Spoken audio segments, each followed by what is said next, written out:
Since birth, people in this world have been strictly ranked according to a rigid hierarchy.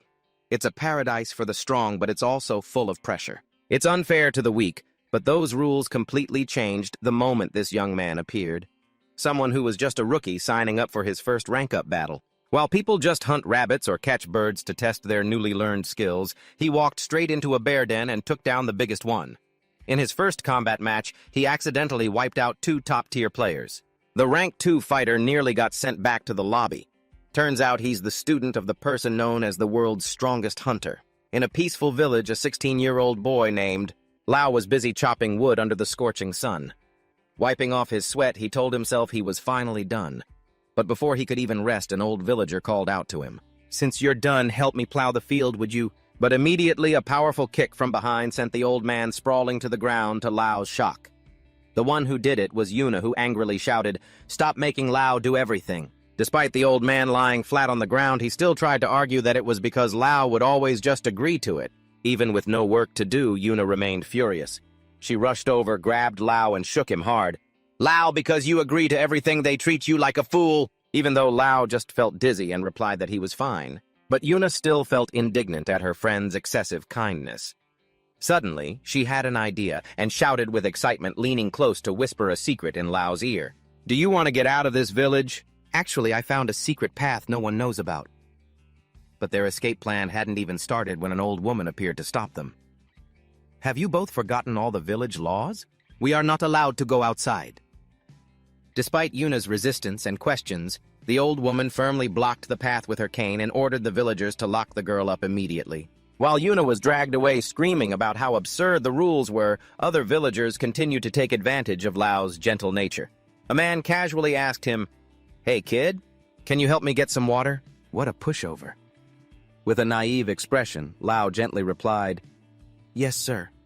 Even though they grew up in the same village, Lao and Yuna had 2 completely opposite personalities. While Yuna always longed to break the chains, Lao chose to be content with reality. When asked if he wanted to do anything else for himself, he was silent for a moment before gently answering, "No, I'll help." But ever since his parents passed away, it was the protection and love of the villagers that helped him overcome his loneliness. Lao secretly thought that everyone treated him like family, so he only wanted to repay that kindness. With a sincere look in his eyes, he affirmed, "I love this village and everyone here very much." His words moved the man to tears, and he even wanted to take Lao home to live with him, just to make it easier to take care of him, but Lao politely declined because he wanted to stick to the house his parents left behind. To him, the people here were the most important thing. As for how vast the world outside was, it meant absolutely nothing compared to that peace. Yuna, at this moment, was locked in a bamboo cage in the middle of the village square. She kept shaking the bars and screaming for her freedom, but the old woman only replied coldly, "What a stubborn child. If you were even half as good as Lao, that would be great." Yuna still refused to give in and demanded to know why everyone was strictly forbidden from going outside, since it was not only inconvenient for trade, but also prevented them from exploring the world. The old woman fell silent before revealing a mysterious truth. "Because there are people who hate us." The answer left Yuna shocked. She kept asking who that person was, but the old woman didn't answer, only saying that time would tell everything. Returning to Lao after getting water from the well, he was suddenly hit in the head by something. Looking around, he was surprised to see Yuna peeking from behind a rock, signaling him, "Stay quiet." Seeing her friend escape from confinement yet again, Lao blurted out, "You escaped again." Not only did she feel no guilt, but Yuna proudly boasted that because she had been caught so many times, escaping now was as easy as pie, leaving Lao to sigh and reply, "That's nothing to be proud of." "The point is, Lao, come with me," Yuna said, dragging her friend along. Lao was still a bit hesitant and worried. "If we go out of the village, she will scold us again." But Yuna immediately reassured him, just for a little while. "It's fine." She led him through the thick bushes, excitedly revealing that there was something special she wanted to show him. When the 2 stepped out of the forest edge, a vast space appeared before them, leaving Lao completely stunned.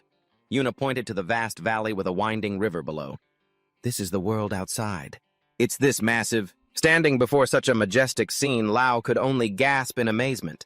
"Wow, it's incredible. Seeing her friend becoming intrigued." Yuna smiled and asked if he knew about the rules of the outside world. "No." She opened a book she got from a merchant and started explaining to him that the outside world operated on a system called ranks from explorers and carriers. To healers and bards, everything was clearly classified.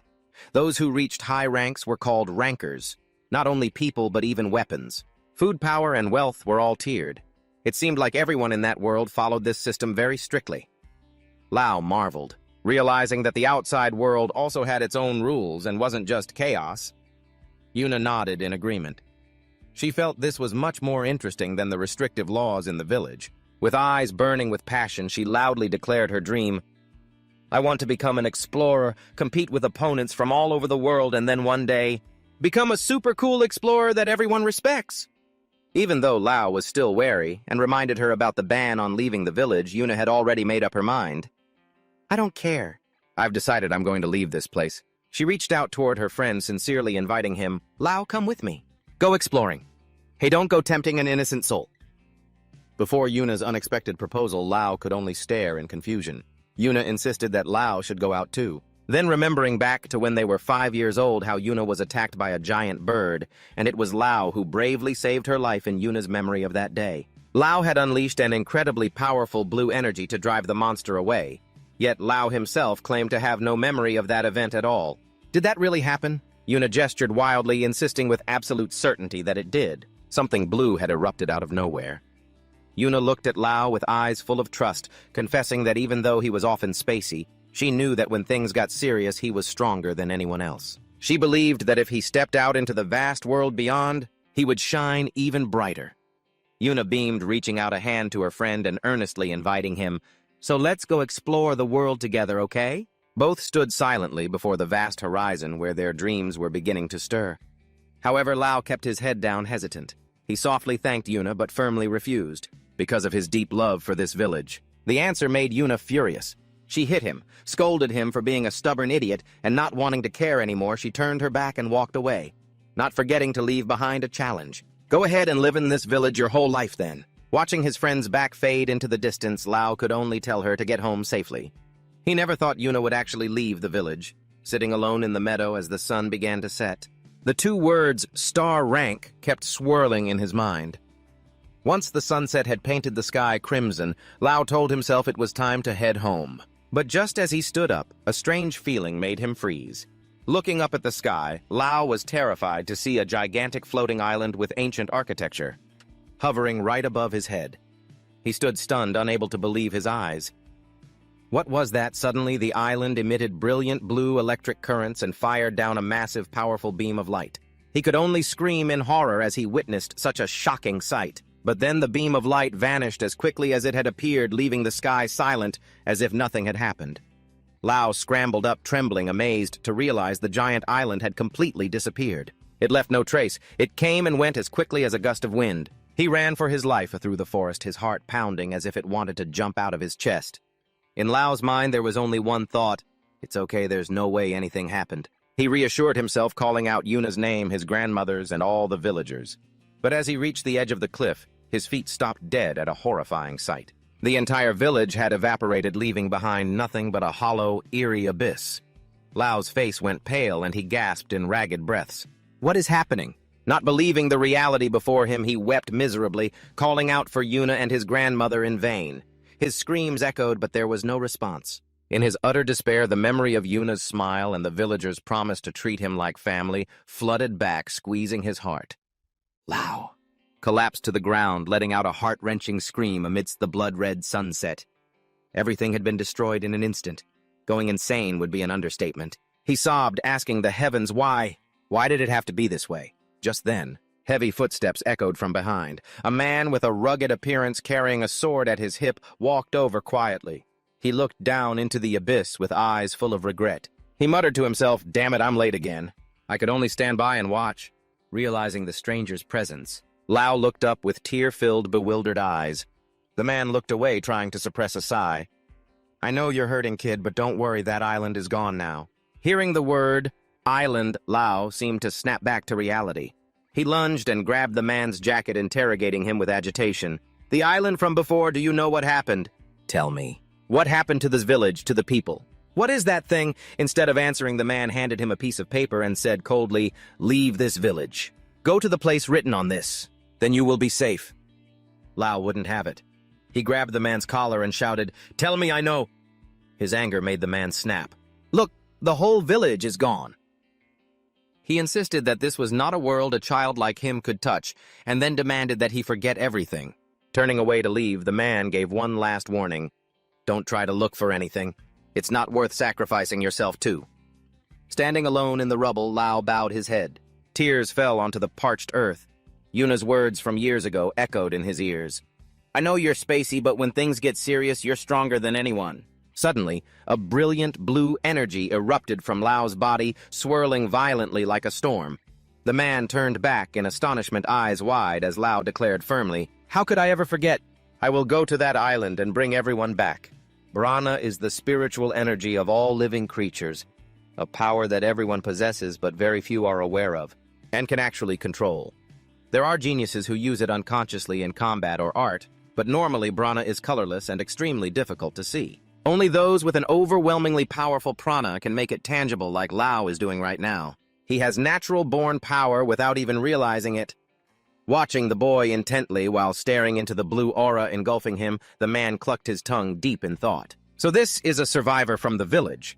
He calculated to himself that while he wanted to prioritize protecting the boy with that kind of will, in just a few years the kid would surely run off on his own to seek the truth. The boy couldn't hide his curiosity about how this strange world works. The man decisively launched a sword down, embedding it firmly in front of Lao, and commanded, "If you want to reach the island, pick up the sword. If I see potential, I'll train you." Lao looked at the sword before him, sweat trickling down his forehead, but his gaze didn't waver. The man also drew his sword immediately. A fierce red aura of prana erupted with killing intent.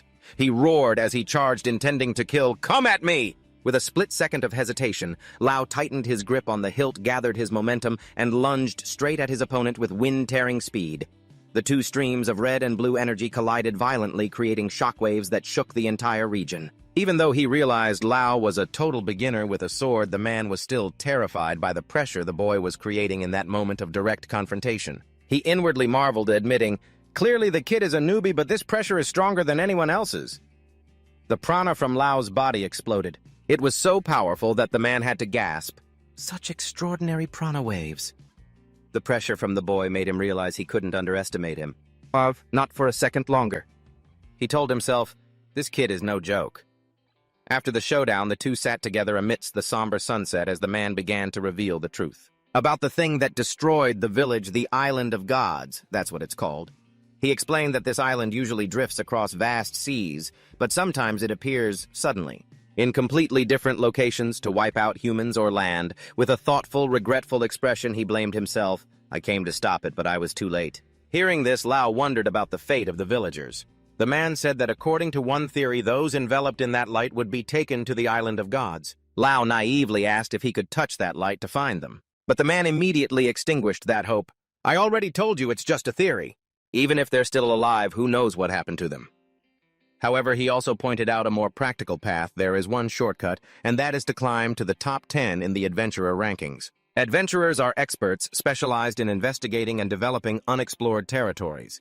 This organization has the largest number of members across all tables. "The top-ranked ones are real monsters," he asserted. "If you can make it into the top 10 among them, you'll have a chance to reach the Island of Gods." But he didn't forget to warn him about how terrifying that place is. Because ever since it was discovered, the Island of Gods has consistently topped the danger zone rankings, a place where almost no adventurer has ever returned alive. Well faced with the boy's iron determination, Aiden asked in a low voice one last time, "You still want to go?" After a slight moment of hesitation, Lao declared loudly, "Yes!" Seeing his unwavering will, Aiden decided to train him for 1 year, although he made it clear that the only thing he could teach him was swordsmanship. So after this time, Lao would have to treat him as a stepping stone to climb the adventurer rankings on his own merit. The man then officially revealed his true identity. "I am Aiden Rank 1, the strongest human knight."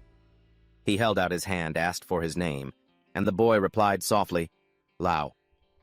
After the fateful handshake between the two master and student, Aiden flashed a challenging smile, and warned that he wouldn't hold back at all because, after all, Lao was the first person capable of landing a strike on him. From that moment on, a year of hell officially began.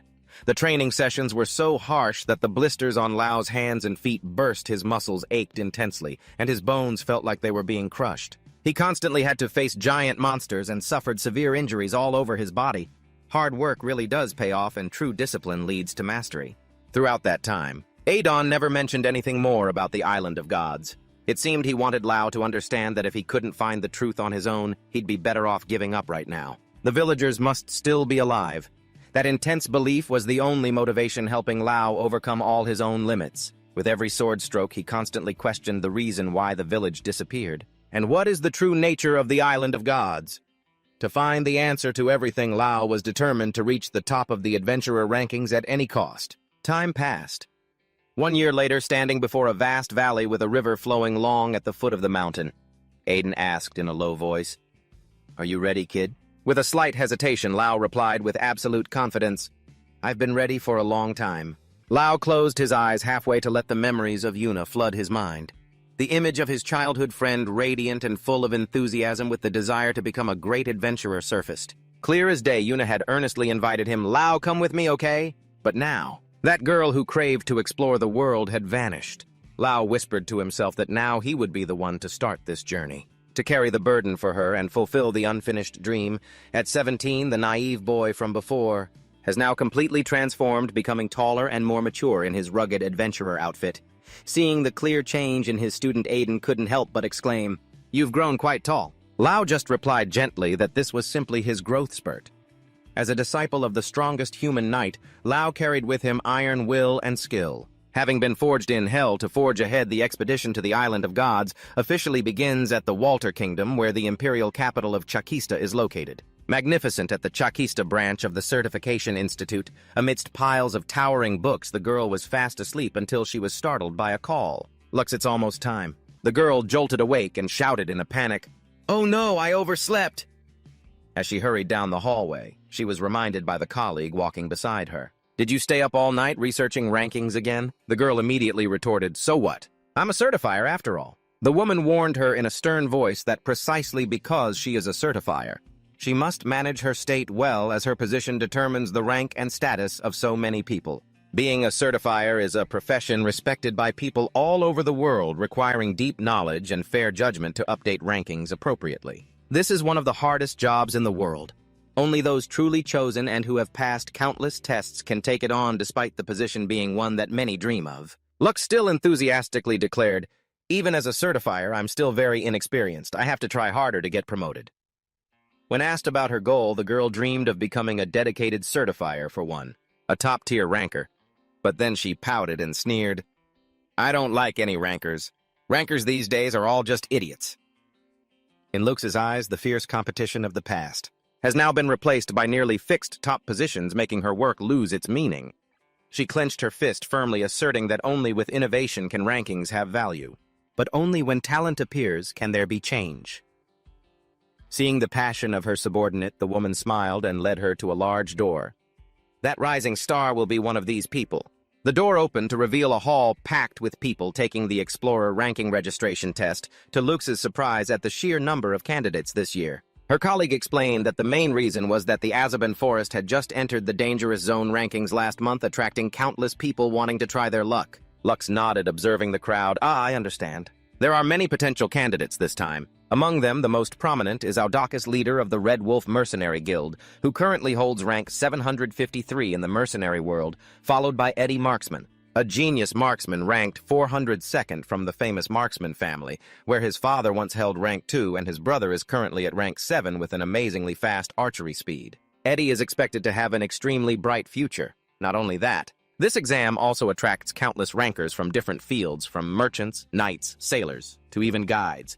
"So cool, absolutely perfect," Lux declared smugly.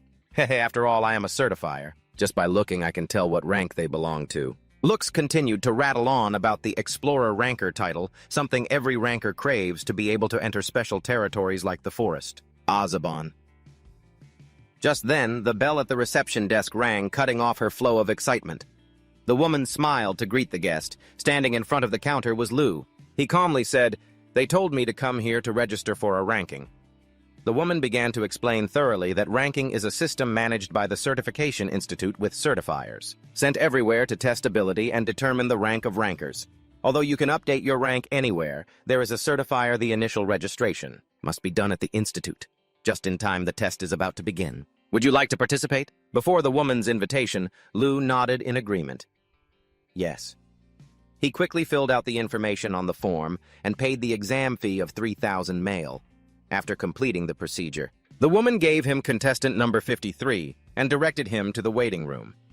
As Lu brushed past to enter the exam room, Lux couldn't help but stare at the back of the young man. Unfamiliar, she secretly wondered why in this day and age there were still people who didn't know what the Certification Institute was, making the woman laugh because it had been a long time since she had to explain it from the beginning. At the competition hall, the woman loudly announced the start of the Explorer Ranking Registration Test. The exam will consist of 3 tests. The first is a written exam. Next is the practical, and the final test will be announced later. Whether you pass or not will be based on the total score of all 3 parts. So she encouraged the candidates not to give up until the very last minute. As soon as the written exam began, the atmosphere in the room became extremely tense. Low groans echoed amidst heads scratching and pulling hair. So hard, the questions are so broad. Time's up. The announcement sounded, ending the tense written exam. The woman collected all the papers and announced, "The practical exam will take place in 2 hours at the forest on the outskirts of town." While the candidates rested, she asked Lux to lend a hand in grading to keep up with the schedule. Lux happily agreed, but when she flipped to paper number 53, she suddenly froze. That was Lu's paper, the young man with the cold gaze she had noticed. Just now, looking at the content inside, Lux couldn't help but gasp, "This!" Hitting her eyes was a sheet of paper with bright red cross marks from top to bottom. From questions about routes to identifying magic beast symbols, Lu answered everything completely wrong or bluntly wrote, "I don't know." Everything was wrong. She sighed in frustration, secretly praying for the country bumpkins who were struggling with this overwhelming memory test. So his written exam is a failure, huh? 2 hours later, the practical exam officially began in a dense valley. The content of the test is treasure hunting, requiring candidates to search for and bring back items on the list. Listed on the wooden board, the score will be calculated based on the rarity of the item in the right column. The higher the point, the greater the rank. The judge also emphasized strict rules. Fighting among candidates is strictly prohibited, and the first person to touch an item becomes its owner. Meanwhile, the crowd of participants begins to brag boastfully about their knowledge, about medicinal herbs or their insect-collecting skills. The moment the start signal echoes, everyone bolts into the deep forest at breakneck speed. Meanwhile, Luke and the examiner watch from afar, observing that with the exceptional movement skills displayed by this year's batch, perhaps half of them will meet the requirements. When asked if she has her eye on anyone, Luke only sighs in disappointment, as she hasn't seen any real talent that truly impresses her yet. Suddenly, a massive figure approaches the submission area. It's Audacious. He brings back Regan antlers worth 120 points to everyone's amazement. Even though the examiner reminds him there is still time to earn more points for a higher starting rank. Audacious nonchalantly replies that his main profession is a mercenary, so he's not desperate for an explorer's ranking. Let the others fight for it, he just needs to pass. Just then, another small kid runs over with an eager look on his face. It's Eddie Maxman. He loudly presents a tail feather from a flock bird with a score of up to 180. Far exceeding Audacious's achievement to the shock of the examiner regarding the item's rarity, Eddie casually brags that this bird is just a common dinner meal, back at his house. The kid's arrogant and cocky attitude makes Audacious, standing nearby, lose his temper. Eddie nonchalantly taunts Audacious, saying that the bird flies at 500 kilometers per hour. So the guy's eyes couldn't even track it. He even sarcastically remarks that the mercenary should just work as a clown instead. Facing such provocation, Audacious roars in anger, wanting to test him. Witnessing this scene, Luke only thinks to herself that mercenaries are often very arrogant about their strength. Suddenly, a strange sound makes everyone look back. Lu is walking along, looming large, dragging the carcass of a giant bear in everyone's shock. He calmly drops the body and asks, "I didn't know how to extract the red bear's gallbladder, so I just brought the whole carcass here. Is that allowed?" The examiner can only stutter in agreement. The red bear's gallbladder is worth 300 points. Other candidates begin whispering about the fact that this kid could single-handedly take down a monster like that. Luke approaches, praising Lu's practical knowledge while not forgetting to bring up his disastrous written exam. When asked, Lu simply replies, since this animal often appears near his village, that's how he knew the answer. The reply makes Luke curious about the village he mentioned. No point in asking about it now.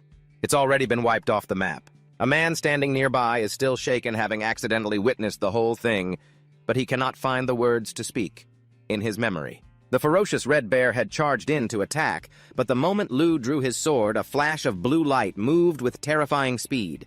Before anyone could even realize it, the bear was taken down in a single blow. Luke looks at Lu pensively. It seems she has noticed something unusual about this young man. An hour later, all candidates are gathered for the final round. The location is a giant arena deep underground, standing in the middle of the arena.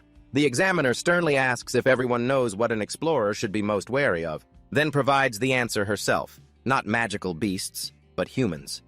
She explains that during exploration, the real threat often comes from bandits and looters. Therefore, combat strength is a vital factor.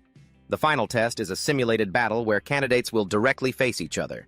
Even though she insists the goal is only to determine ability, and that winning or losing doesn't matter, the atmosphere remains extremely tense. Eddie secretly realizes the reason the organization kept this a secret until the very last minute was to prevent candidates from cheating in the previous practical test. Old Ginger is truly spicier. That's why they are the masters. Hey, you fight me! A burly mercenary challenges the black-haired man standing next to him. He mocks that during the previous test. The guy only knew how to pick up rocks, then spews insults. I heard the mercenary ranks are full of thugs who like to brag. What are you, some third-rate nobody? Not waiting for the opponent to respond, he roars, intending to crush his rival, but immediately a lightning-fast strike makes him collapse.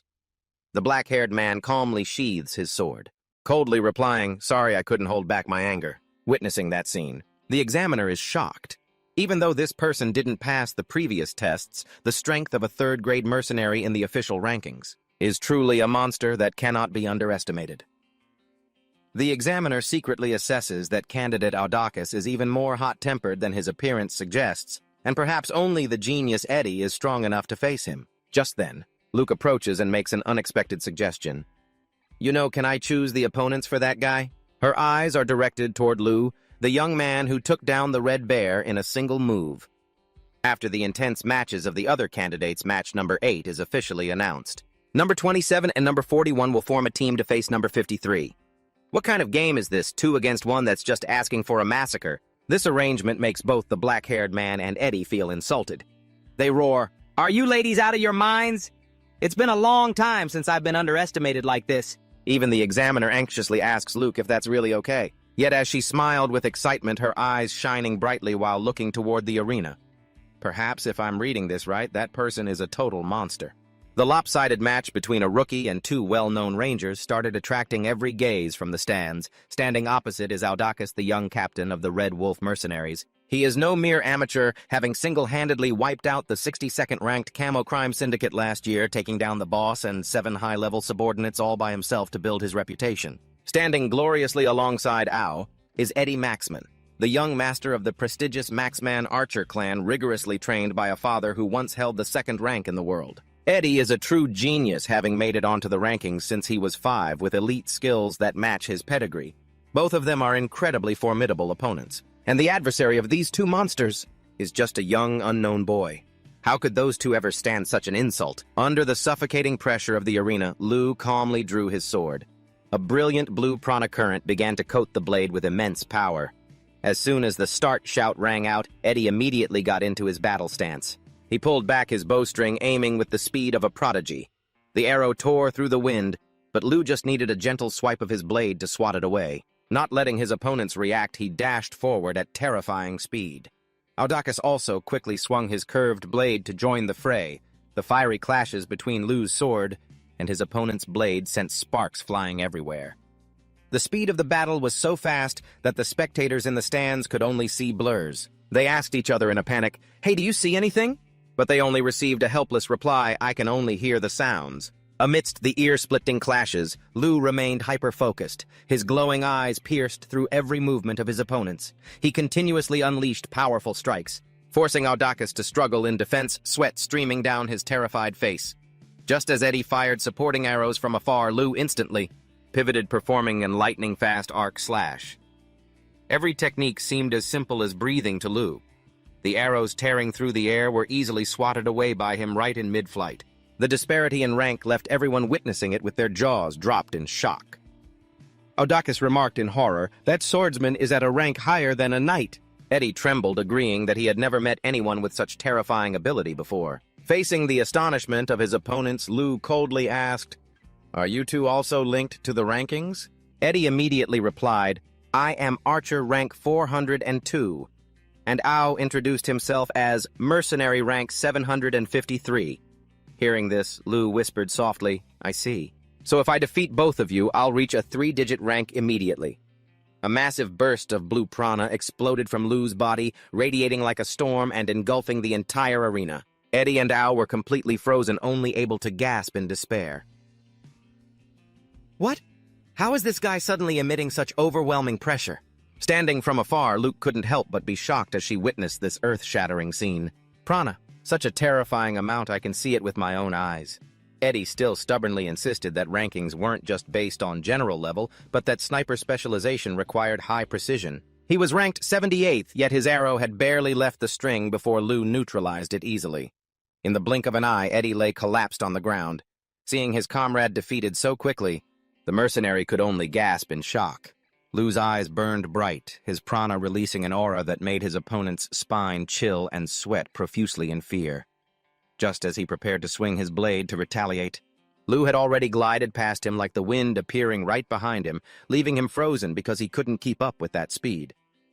"Wait, I surrender," the mercenary hurriedly called out, asking to stop the match. Realizing the massive gap, he made excuses, saying that after this match ended, he still had work to do, and if he were knocked unconscious like that kid Eddie, it would be very troublesome. Seeing that his opponent had given up the fight, Lou calmly sheathed his sword and replied briefly, "Fine." Looking at Lou's retreating back, the mercenary could only shiver, thinking to himself that the boy was truly a monster and couldn't help but wonder about the true identity of this young man. The whole arena erupted in astonishment. No one could believe a young boy could defeat 2 3-digit rankers so easily. The judge loudly announced, "The winner number 53, while everyone was still buzzing with excitement. Luke suddenly ran away from the stands, causing her colleague to be surprised and call out after her. She dashed straight into the secret operations room standing in front of a giant computer screen system and began frantically searching for information. Luke hacked into the exclusive recognition database to learn about contestant number 53, and she was shocked to see the name Lou Tooley, 17 years old. But there was absolutely no prior ranking registration data for him. With such incredible skill, this seemed impossible. She suddenly realized that Lou seemed completely clueless about the registration bureau. Perhaps he had lived in some deep remote mountain area. After thoroughly checking his spotless background, Luke cheered with joy, having found a true treasure. Where has this talent been hidden away all this time? Without hesitating for even a second, Luke rushed out of the operations room, slamming the door and running for her life toward the arena. She shouted, "Lou Tooley, let me be your exclusive certifier." However, she was one step too late. Around Lou, there was already a crowd of other certifiers scrambling, vying for him. "Ask me, will you hire me as your exclusive certifier?" "No, wait, don't you think I'm a better fit?" Witnessing this scene, Luke could only stand, petrified in despair. "Oh my God, I'm a step too late." She angrily cursed the crowd as opportunists for rushing to make offers before even checking his background. Amidst the circle of invitations, Lou blankly asked, "What is an exclusive certifier?" Seizing the moment as he rushed forward to brush everything aside, so she could explain, she enthusiastically clarified that this person was specifically assigned to an adventurer to update their ranking at any time. Instead of waiting endlessly for the usual dispatch and assessment from the association, having an exclusive appraiser would help an adventurer climb the ranks instantly. Insisting that this position was highly valued by top adventurers worldwide, she spoke while pulling a sparkling device from her pocket, identifying it as an exclusive appraiser's tool. The ranking device, or Rander for short, she asserted, was the key. With this, he could grasp the latest information anywhere, anytime to climb the ranks most efficiently. He stood silently looking at the enthusiastic girl before him, then suddenly spoke up. "I have one condition," he said, turning to look straight at the crowd of officials waiting nearby and loudly asking, "Is there anyone here who can help me reach rank 10 as an adventurer?" "Absolutely not." His question left everyone, including her, stunned in disbelief. "If it's that easy, you guys go ahead. I'm going to sleep." The atmosphere immediately turned chaotic. Whispers broke out everywhere. They believed that rank 10 adventurers were all monsters, and while his swordsmanship was excellent to reach that level, that alone was not enough. Without waiting for an answer, he turned and walked away coldly. Leaving her stunned and rooted to the spot, watching the young man's lonely back gradually fade away, she finally snapped out of it, yelled, "Wait!" and hurried to chase after him. She caught up to him just as he stepped out of the association gates, under the fiery sunset, breathlessly asking why he wanted to climb to rank 10. He didn't stop replying in a cold, distant tone, "That's none of your business." Not giving up, she gathered all her courage and declared, "Then make it my business. I will become your exclusive appraiser. I will climb to rank 10 with you," she vowed. Faced with the little girl's determination, he stopped and looked at her with a somber gaze. Then he bluntly refused, "I don't want to put a kid in danger." "Hey, why do you call me a kid?" "I'm telling you, watch it, you kid." Being called a child, she shouted in anger, "Kid, you say? Before I'm a kid, I am an appraiser." But he remained firm, stating that even if she wasn't a child, he had no intention of hiring her because he didn't want anyone else to be dragged into his dangerous journey, watching his back disappear into the twilight. She clenched her fists, seemingly determined on a new plan, and yelled toward him, "I have a job to do. I have a mission I must complete. Even if it costs me my life, I want to accompany you for that goal." Her ironclad affirmation rang out in the late afternoon. Stopping the young man in his tracks, her eyes burned with determination, not a hint of joking, faced with that sincerity. Painful memories of his village being wiped out flooded his mind. He whispered to himself that he must reach that island and bring everyone back. Looking up at the little girl, he replied in a low voice, "I also have things I must do." Under the brilliant sunset in front of the association, two souls with separate goals found common ground. She brightened, held out her hand, and introduced herself. "I'm Lua. I will help you become a top-tier ranker." He politely shook her hand, confirming his identity, Lao Tu Li. A fated handshake marked the start of a new adventurer party. As night fell, she led him to a fairly spacious and well-equipped inn, enthusiastically introducing it. "How is it? Nice room, right? I rented it for a few days. Let's use it as our base." While she was excited about the new base, he just stood quietly observing with a cautious expression. He spoke softly, "Thank you, you're professional." In reality, the touching atmosphere from earlier only lasted a few minutes. She sighed to herself, never having seen a trial period. That started with such a weird atmosphere. As it turned out, he was still very guarded, only agreeing to a one-week trial. His excessive caution drove her crazy, she declared, that she would show all her capabilities this week, to make him the one who bows down and begs her to stay. She even imagined him with sparkling eyes, pleading, "Wow, Miss Lua, please be my exclusive appraiser," but responding to that daydream was only his wooden, expressionless face and a blunt reply, "That would be great." Oh my God, he really killed the vibe. Looking at her teammate's emotionless face, she could only yell, "Don't say it like it's someone else's business." Just then, the Rander device in her apron pocket signaled a notification. She exclaimed, "Oh, the test results are in." She quickly pulled out the device and showed him the newly updated leaderboard on the screen. His name, Lao Tu Li, appeared with the rank of 2,728. She excitedly congratulated him. "Congratulations on passing the adventurer ranking test, surprised.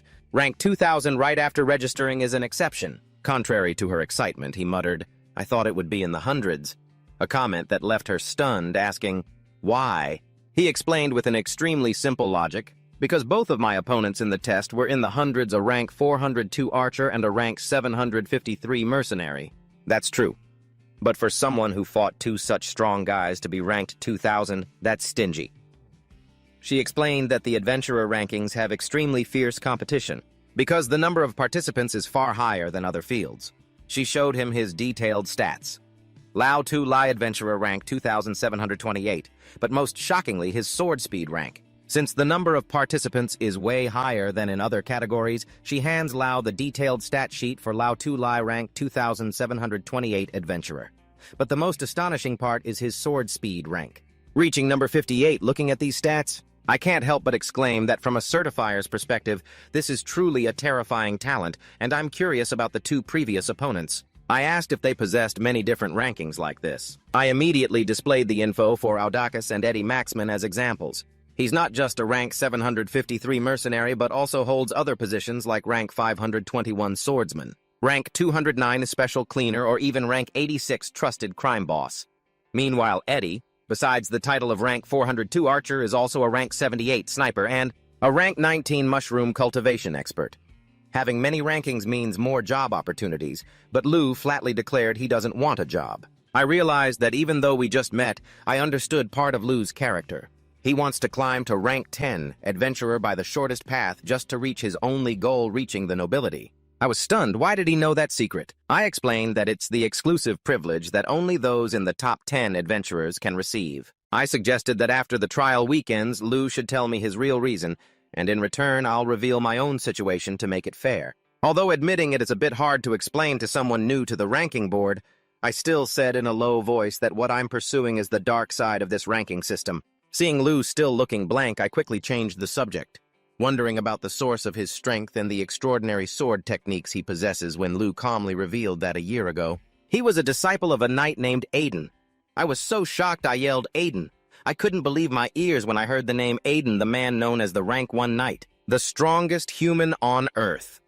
I grabbed Lu by the collar and questioned him in utter disbelief, but he just naively replied that Aiden introduced himself to him like that. Although I insisted that reaching this level in just 1 year is shocking news, Lu still casually thought that 1 year is a very long time. It left me speechless at his indifferent expression. Talking to blockheads like this? Maybe talking to my own knees would be more interesting.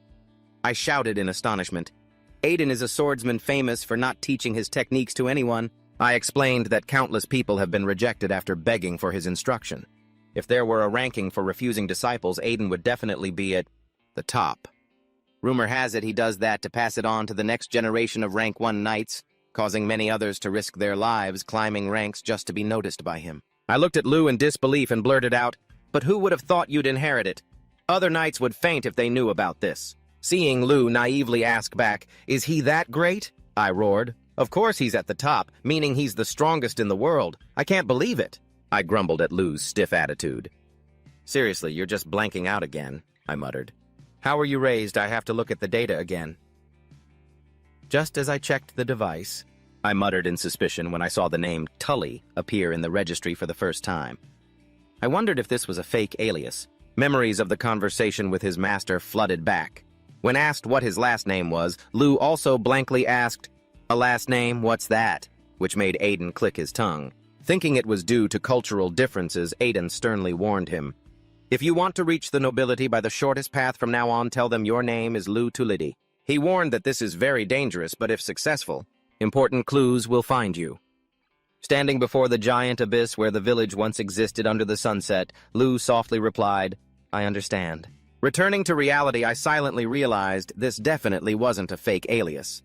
With sad eyes, Lu softly explained, "Tully is the last name of my noble family." Realizing the importance of this name to Lu, I softly replied, "I understand. Thanks for letting me know." The night had grown late. Lu prepared to rest and reminded me, "Let's rest for today. The certifier's work is also done for now." Seeing me still wearing my brown hat, he nonchalantly said, "You should take your hat off." I breathed a sigh of relief as I took off the cumbersome thing, but the moment I removed my hat, Lu froze. He stammered, "You are a girl." Beneath the hat was long, smooth blue hair. I blankly asked, "What?" Seeing my teammate's surprised look, I snapped, "You're only noticing now." Lu could only clumsily reply, "I'm sorry." But that indifference just made me even angrier. I puffed out my cheeks and shouted, "Is sorry enough? Good heavens, I'm a real girl." The next morning in the city of Trakista, sunlight peeked through the bedroom window. I had woken up early and was sitting by the window intently reading the newspaper. Seeing Lu lazily walking down the stairs with a still sleepy face, I greeted him, "Lu, you're up." After waking up more, Lu sat at the table and softly said, "Nothing much. Good morning, Lu." I happily returned his greeting. I began tying up my long blue hair, preparing for a busy day. Let's go get breakfast. While putting my familiar brown hat back on, I told myself this would be a long journey, but today is the first step. "Lu, let's set up a strategy to reach rank 10. As an adventurer. The two of us went to an outdoor restaurant. While enjoying breakfast, I started explaining, to climb the adventurer rank, you need achievements. Exploration, land, development, and discovery are the basics. I suggested Lu could do volunteer work, but it's best to take on commissions. I explained that many people want to borrow the strength of adventurers, to collect items or investigate. With commissions, you also get paid.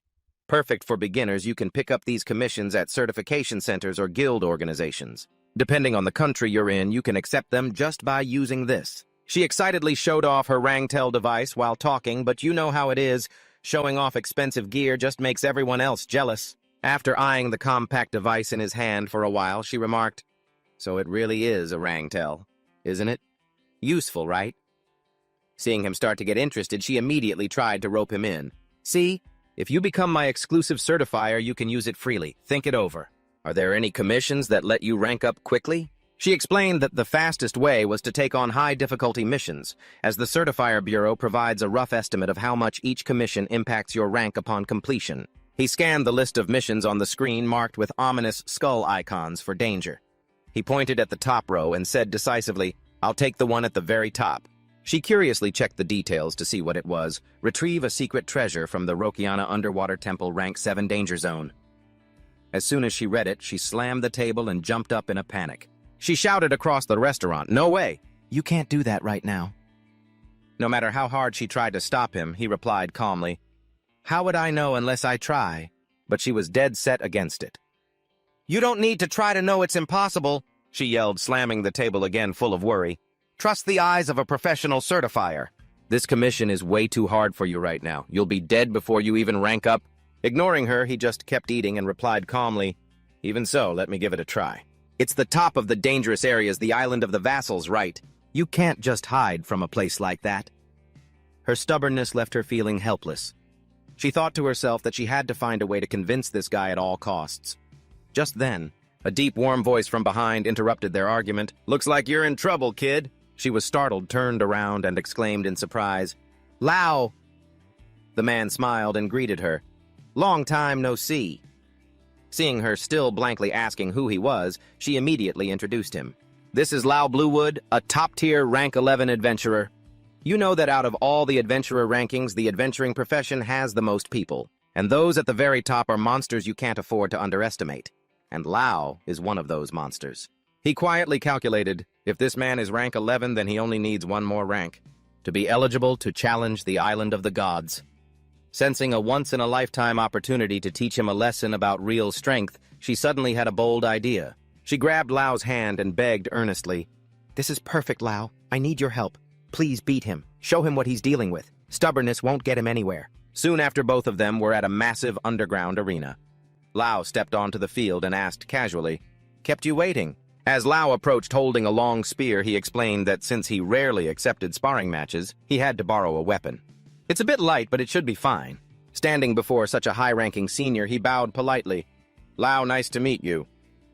Seeing this, Lao reminded him, "You can talk casually. The adventurer rankings don't really require all that formality." He revealed that she was actually the one who had updated his ranking in the past. Lao didn't hold back his praise, calling her an incredible certifier who not only possessed deep knowledge but was also extremely dedicated to creating the most accurate rankings. "It's a passion I haven't seen in any other certifier. If it's a request from her, I'm more than happy to oblige. She seems to really care about you." Facing the pressure from a rank 11 powerhouse, sweat rolled down his cheek. He could sense the overwhelming power of his opponent. Just by looking, he knew he was strong. "The moment I rush in, I'm going to get skewered by that spear." Seeing him frozen by the killing intent, she worriedly called out his name. She continued to encourage him. "This is a great opportunity. At the very least, you need to know how vast this world really is." Hearing this, his eyes hardened with determination. He replied silently, "If it's about the vastness of the world, I already know." Instantly, a brilliant blue flow of prana erupted, enveloping his entire body like a raging flame ready for the lopsided duel between a rank 2 728 rookie and the rank 11 powerhouse Lao Bluewood. She raised her hand high and clearly signaled the start. Immediately, two shadows collided in a flash. Sword and spear clashed, creating violent sparks and a deafening sound. Lao was stunned to see him move at an unimaginable speed. He silently appraised his opponent's technique. "He's coding his hands and feet in prana to increase his speed. Even for a low-ranked amateur, he's not bad at all." Consecutive impacts shook the entire arena. Lao began to notice something unusual about his opponent's technique and wondered in shock. But this swordsmanship, it can't be. The secret technique of the Kensai school, the sword style taught to only one person in a lifetime. It's impossible. How could it be passed down to a kid like this? Realizing his opponent was distracted, he coldly reminded him, "Seems like you're losing focus in the middle of a fight." He swept past like a ghost, unleashing a sword strike. The power forced Lao to brace himself. Lao calmly declared he still had plenty of energy left, completely opposite to his own expression, which was beginning to show signs of fatigue. Lao was privately shocked, admitting that despite his own wealth of experience in terms of sheer prana capacity, the boy in front of him had completely surpassed him. Moreover, the energy fluctuations from his body had a strange quality he had never seen before. Lao stepped back to create distance and suddenly asked, "What race are you?"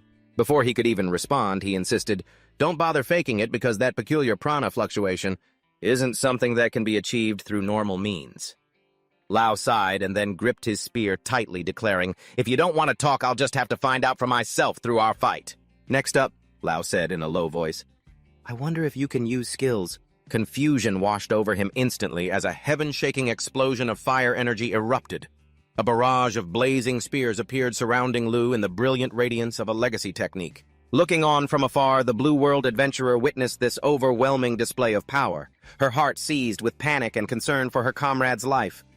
Lu stared intensely at his opponent, cold and focused. He warned that without the proper skills to defend against this, Lu would undoubtedly perish under the barrage. Facing the might of an 11th ranked master, Lu gasped as the fire spears tore through the air toward him. He quickly dodged and unleashed a lightning-fast counter-slash. However, because there were so many, he couldn't block them all and was wounded. Lu regained his composure, his voice dropping as he stated firmly, "That won't work. Ordinary sword skills won't stop this technique." No sooner had he finished speaking than he snapped his fingers and hundreds of blazing fire spears instantly materialized in the air, encircling Lu from every direction. Under the crushing pressure, sweat dripped down Lu's cheek, yet his eyes ignited with determination. In that tense moment of confrontation, memories of his master's teachings, Aiden's words suddenly flooded his mind. Aiden had strictly reminded him, "Lu, you still haven't mastered your prana, but once you do, you will gradually be able to use these techniques." While Lu was still confused and asked what technique, Aiden had already drawn his sword and ordered him to watch closely. Returning to the present, a brilliant surge of blue prana exploded fiercely, coating his entire body and sword. With eyes burning with energy, Lu poured everything he had into unleashing the crescent slash. A colossal wave of energy, a storm wind, surged forth like a deep blue tornado, leaving Lao completely stunned by this sudden eruption of power. Lao gasped in shock. So fast! Lu's speed had far exceeded the normal limit. Lao realized this was a high-speed strike that the naked eye couldn't track. But with the instincts of an 11th-ranked adventurer, he managed to pivot and defend in time. The gap in experience and strength began to show as Lu was repeatedly pushed back. Pummeled by powerful strikes, he was knocked into the air and crashed heavily back to the ground, kicking up clouds of dust. He watched as the young man struggled to get back up. With a gaze full of resolve, Lao said in a deep, admiring tone, "Impressive." Then cold once more, he declared, "But this wall is too high." Instantly, hundreds of burning spears appeared. They locked down the sky, forming a massive formation that engulfed the entire arena. Witnessing this destructive technique, Sharper. Luke, standing outside, could only watch in horror, fearing for her comrade's life. Caught in the jaws of death, Lu looked up with a stunned expression. Lao stared deep into his opponent. He delivered a final warning. "Don't underestimate the adventurer rankings. How do you think?" "I climbed into that top seat."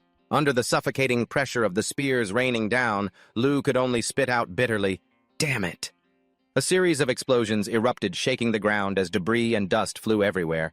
It completely blocked his vision as the energy storm gradually faded. The scene was left with a deep, scorched crater with spears of light embedded everywhere. Lu lay slumped in the center, completely unconscious and unable to resist. Before the absolute power of the 11th-ranked Master Lao, Bluewood strode forward with the poise of a winner. Leaving behind Lu, who lay motionless in the ruined crater, he walked toward Luke. He asked in a low voice, "Satisfied?" Luke realized what he meant and bowed her head slightly, replying, "Yes, thank you." She looked toward Lu with a meaningful gaze, silently reflecting that after such a convincing defeat, he surely realized the harshness of the adventurer's world. Seeing her expression, Lao commented, "You're a smooth talker. You actually believed that boy would win." "Right." Faced with Lao's question, Luke could only blink and admit, "I thought it was possible." Lao mused for a moment and continued, "That faith, is it because he's Adon's disciple?" The remark startled her. "You knew." "With my level of skill, I can tell after just a few moves, can't I?" Lao explained that he had realized it early on. Upon witnessing the high-speed sword style Lu used, he recognized it as the signature technique of the Kenzuru school. The Kenzuru school was a unique legacy, where the strongest swordsman passes skills down through generations of night adjudicators. Lao analyzed in a low voice. The fact that an adventurer like Lu inherited it is an extremely sensitive matter. From the perspective of a night adjudicator, this is as if their life's destined goal had been snatched away by an outsider. Luke clutched her head in worry, realizing the gravity of the situation. I think I shouldn't let Lu meet future night adjudicators. Lao nodded in agreement, stating, that was the best plan because in the worst-case scenario, Lu's life could be threatened by the jealousy of the night world. He suggested that if he were registered as a night adjudicator, then everything would be resolved. However, Luke looked at Lu, who was lying unconscious, her eyes turning resolute. That seemed impossible. Luke spoke up, breaking the heavy silence. Actually, my faith in Lu isn't related to the Kensaru school. She revealed the real reason she had bet on this young man. It's because Lu claimed he had landed one effective strike on Adon. Lao was stunned and asked back, one effective strike on Aiden. He immediately dismissed the thought. He argued that with Lu's current skills, that was nonsense and impossible.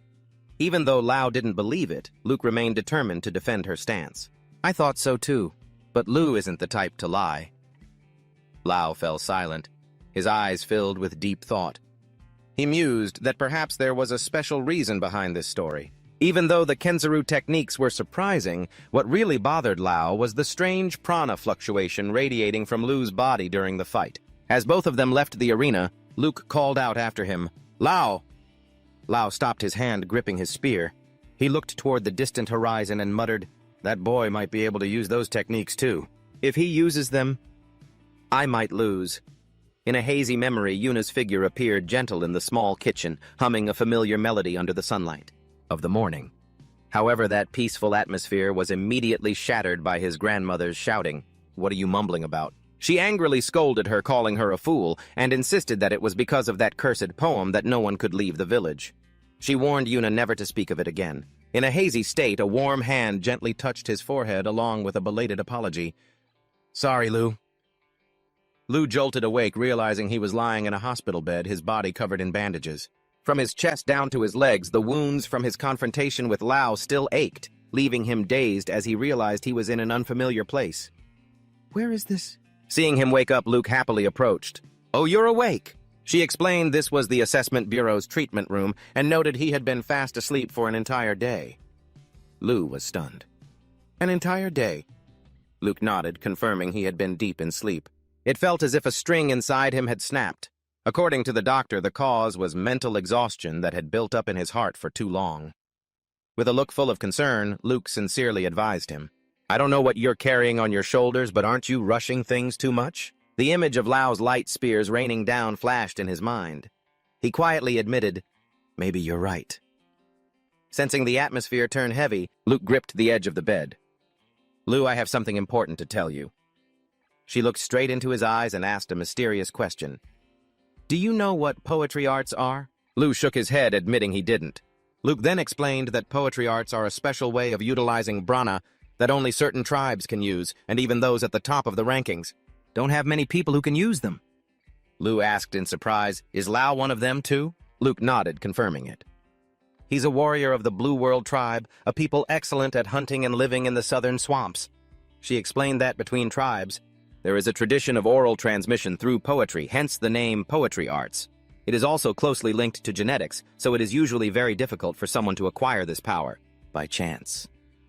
Luke looked straight into Lu's eyes and revealed a shocking piece of information. Lao said you might possess it too. Lu, can you guess why? The question made Lu freeze. In his mind, the blurry image of a girl singing gently under the morning sun suddenly appeared.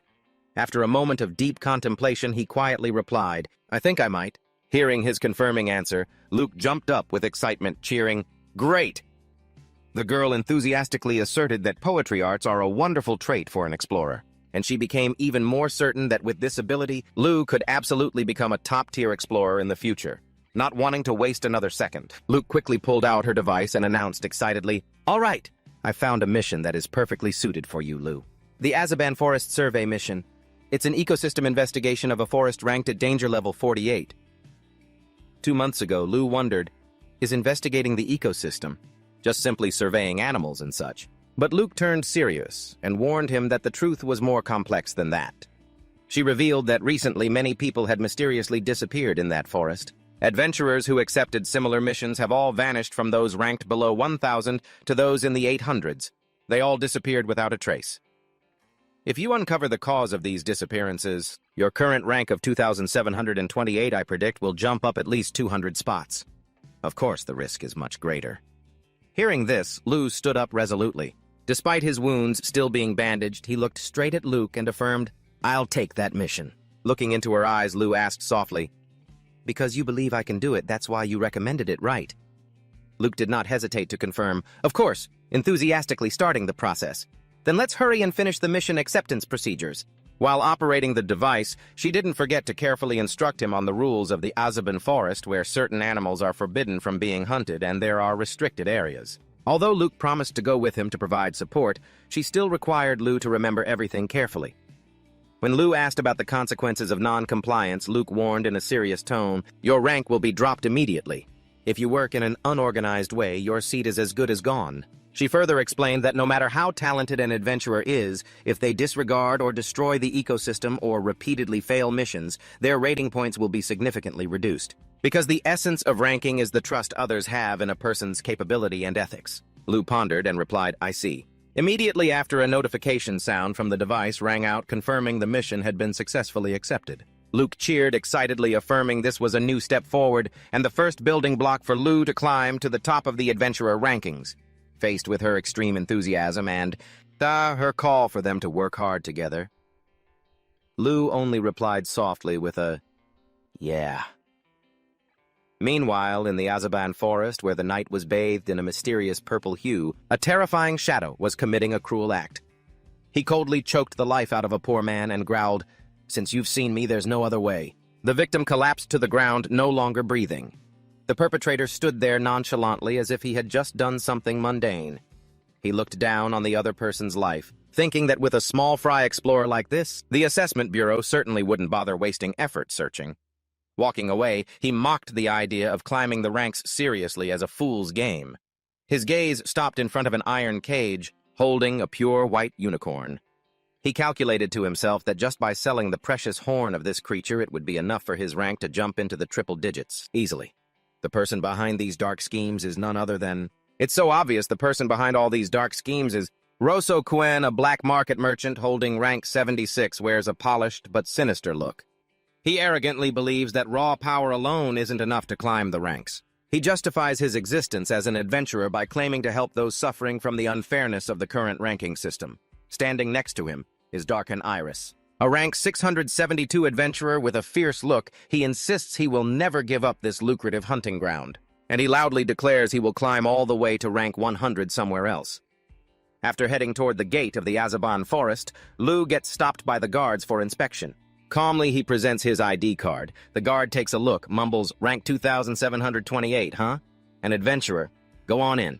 Walking through the iron gate, Lu starts explaining to the rookie about the brutality of this world. She says there are about 30,000 people on the leaderboard, but in reality, only about 20,000 are truly active, emphasizing that the adventurer rankings carry a completely different value and are much higher quality than other fields. Only the heavy hitters dare to dream of getting in here.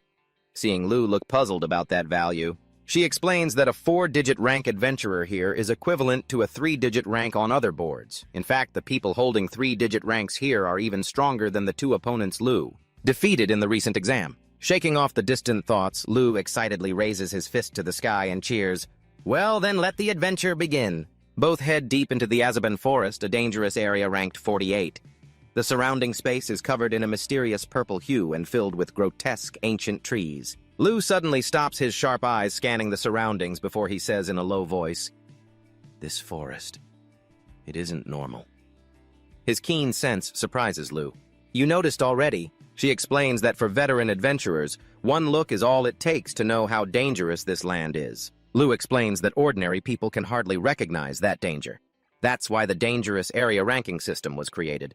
The reason the Azaban forest made it onto this list 2 months ago is extremely simple. Magical beasts exploded in number. They've gone through a population boom. Immediately, a pack of ferocious monsters, from giant insects to bizarre-shaped creatures, rushes out to surround them.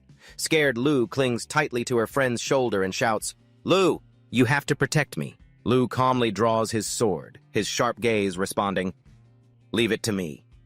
Lu lunges into the middle of the monster pack with terrifying speed. A decisive sword strike slices the green monster, bearing its fangs in two. Lu continuously unleashes precise slashes, taking down a swarm of insects and magical beasts in the blink of an eye. The monsters fall one by one before the swordsmanship, mastered by the disciple of the strongest knight. Witnessing that overwhelming scene, Lu can't help but be amazed and asks, "Was that the skill Adon taught you?" Lu nods slightly, confirming that's right. "I've learned a few skills from Adon, but there are still many techniques I can't use yet." As he sheathes his sword, he says that his second skill will be ready to use soon too. Suddenly, heavy tremors ring out, making the ground shake. From the shadows, a colossal creature with glowing red skin emerges. It is a Brad Talk, the one holding rank 126 on the dangerous magical beast leaderboard. Lu assesses the situation. Things are getting pretty dangerous. He focuses his energy, letting a deep blue aura of prana explode violently, enveloping his entire body and rising high like a pillar of light in the deep forest. Lu pours all his strength into one point and bellows cross-slash, unleashing a giant X-shaped strike carrying destructive power. It pierces through the beast's massive body, taking it down on the spot. After the attack, Lu realizes the situation isn't settled and mumbles, "That was a failure." Seeing the monster still trudging forward, Lu screams in panic, "What the heck do you think you're doing?" Instead of continuing to fight, Lu suddenly grabs Lu and runs for his life. Seeing a bottomless abyss right in front of them, Lu cries out in terror, "Lu, the cliff!" Without a moment's hesitation, Lu simply replies with one word, "Jump."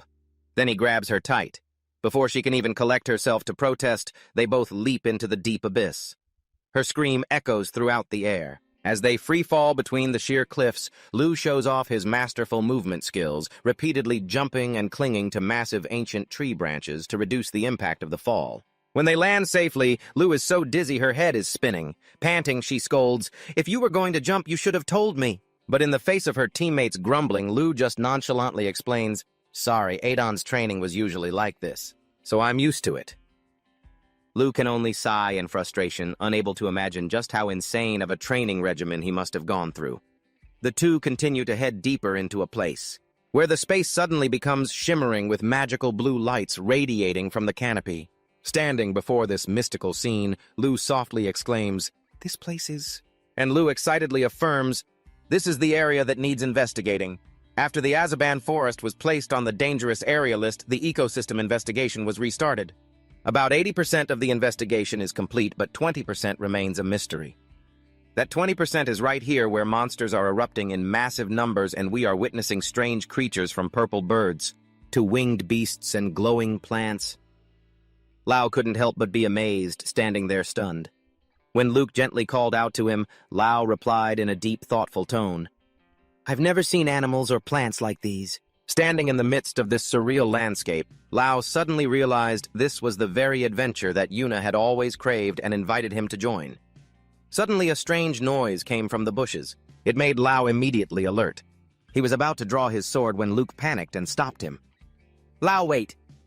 From the thicket, a massive white wolf with a brilliant blue horn on its forehead emerged. Luke looked at it stunned and exclaimed, "This magical beast." Standing before the strange creature that had just appeared, Lao asked quietly, "I'm not allowed to fight it." Luke immediately stopped him in a panic. "Of course not!" She quickly pulled out her scanner to check its data and was shocked to realize this was a royal unicorn, an extremely rare species classified as a Tier 4 creature. And it's on the verge of extinction. It's on the red list. Touching it means a 5-year prison sentence easy. As she moved closer, Luke realized the creature was in pain from a large wound on its leg. She felt heartbroken. "It's hurt. Let me take care of it." Lao wondered if she could actually heal it. As Luke gently examined the wound, she explained that because adventurers often get hurt, she had learned some basic first aid skills. She was the one who had bandaged Lao after all. After looking at the weak eyes of the small creature, Luke decided firmly, "Lao, let's set up camp here for today. As an appraiser, I can't just leave this little guy behind." Faced with her determination, Lao just replied gently, "All right." Luke added, trying to make sure Lao didn't feel left out, "If you're wondering, protecting this royal unicorn is basically like an ecological survey. Don't get the wrong idea. It's not that I'm prioritizing it over you or anything." Lao just smiled and replied that he understood and didn't mind at all. As night fell, the two of them set up camp by the fire. Under the branches of a massive ancient tree, in contrast to the quiet of the camp, Lao quietly stepped aside to a corner to continue training. Under the moonlight, a brilliant blue prana current erupted. It covered his sword and his arm. Lao's gaze turned icy, focusing all his spirit on a single point. He called out in a deep voice, "Lotus Strike!" Immediately, a flurry of wind-tearing sword strikes was unleashed at terrifying speed. Despite his best efforts, Lao had to bitterly admit that it was useless. He collapsed onto the grass in extreme exhaustion, his sword slipping from his hand. The image of his defeat against Lao and those searing lances of light still haunted his mind. Facing the harsh reality, Lao could only mutter to himself in bitterness, feeling completely powerless. Looking up at the shimmering night sky, he understood that in his current state, he couldn't make it to the island of the gods. Lao reached out his hand as if to touch his distant dreams, a single burning desire boiling in his heart. I have to become stronger. He suddenly remembered what Luke said about Lao noticing something special about him. Lao had said, "You have that technique too." Sitting cross-legged in the night forest, Lao softly repeated the technique, trying to feel the mysterious energy hidden deep within his body. Time passed, and as the dawn began to break, Lao was suddenly awakened by Luke's excited shouting. Lao rushed over and asked, "What is it?" He saw that Luke was looking at the unicorn, which was suddenly growling. The snow-white beast was now standing firmly on its feet. Seeing the clear change, Lao remarked, "It's stronger now." Luke explained that the recovery ability of a royal unicorn is very strong, so as long as it is treated properly, it will recover very quickly. She noted that because this is a juvenile, it should have been very friendly toward humans, but this excessive caution proved that its wound was caused by humans. She told Lao to look closely at the blue horn. There was a sharp slash mark, clear evidence that it had just been attacked by poachers. The horn of a royal unicorn was considered a panacea that could cure any disease. This led to large-scale poaching, causing them to fall onto the list of critically endangered species. Even with the bans in place, demand from the underworld still kept them being hunted ruthlessly under the name Unicorn. Suddenly, the beast growled and lunged at Luke, startling her, but Lao was quick as lightning, drawing his sword to stop it. An icy gaze and the pressure from his sword made the monster immediately tremble and recoil in fear. Frightened by Lao's presence, the unicorn turned and ran off into the deep forest. Seeing Luke about to chase after it, Lao calmly asked if she really wanted to do that. Luke insisted that even though it had recovered, its wounds were not fully healed. Furthermore, finding out why this species appeared in the Azaban forest was part of her biological survey mission. Lao quietly adjusted his red scarf, preparing to embark on the search. Luke worriedly told him to be careful, as the poachers might still be lurking somewhere in the forest. Hearing the word poachers, Lao stopped and asked a very pragmatic question. "If I defeat them, will my ranking go up?" Luke was a little surprised, but nodded, confirming that depending on the opponent's skill, a rank increase was entirely possible. "I see. Understood. I'll defeat as many as I can." Lao decided firmly and darted off to track it. However, the beast's speed was so great that he lost its trail for a moment. He could only determine that it was heading in this direction. Suddenly, an arrow flew from nowhere, forcing him to dodge. As he landed, a stranger attacked him, shouting a threat. "Your luck has run out, poacher!" "You caught us in a bad mood?" Two swords clashed fiercely. Lao focused all his energy to deal with the aggressive attacker. Seeing the special energy coming from Lao, the stranger was stunned. The color of this prana! Amidst the tension, a loud shout rang out. Lao froze, recognizing the familiar voice, while his opponent also lowered his weapon and held up his hands in a gesture of truce. "A truce?" Lao asked, bewildered, wondering who it could be. From the tree canopy, a familiar figure emerged. It was Eddie and Ao, his old rivals from the exam.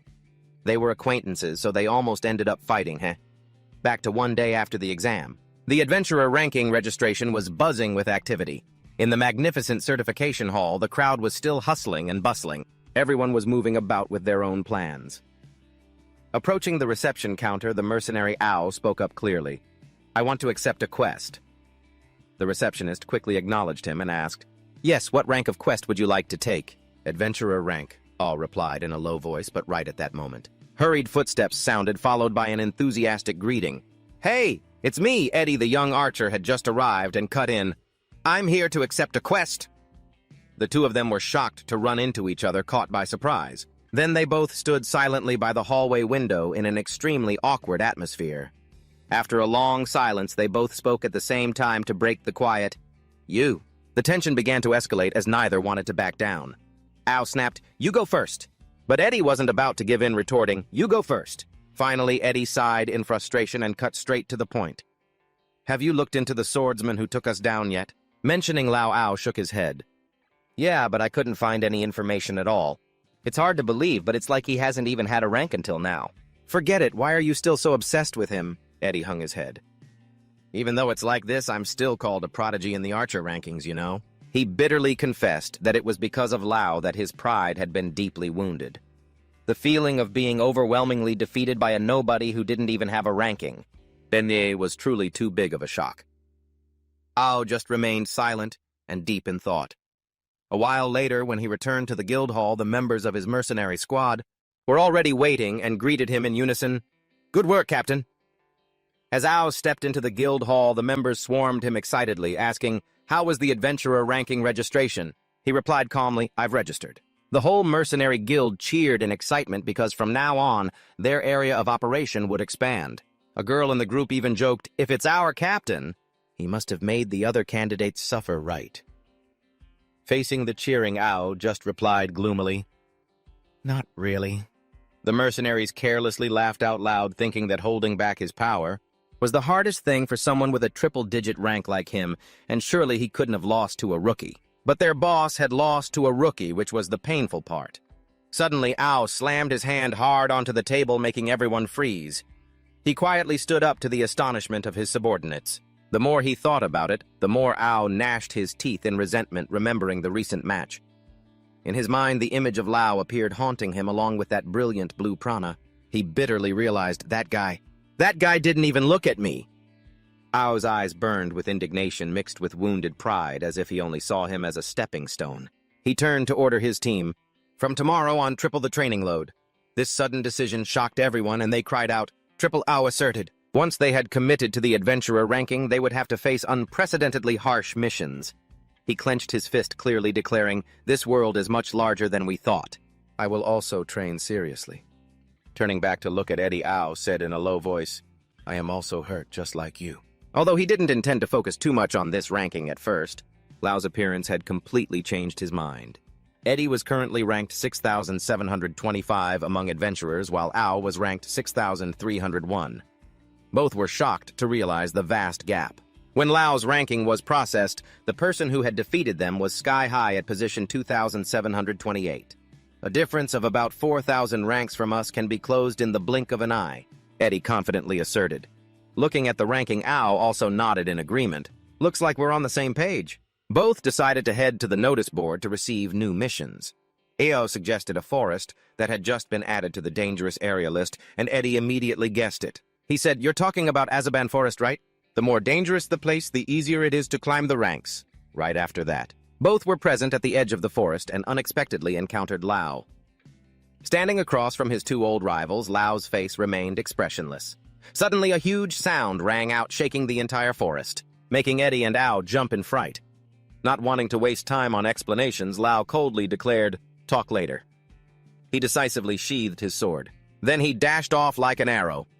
Eddie followed closely behind and pressed to confirm, "You want to protect that magical beast, right?" Lao just replied briefly, "Yeah."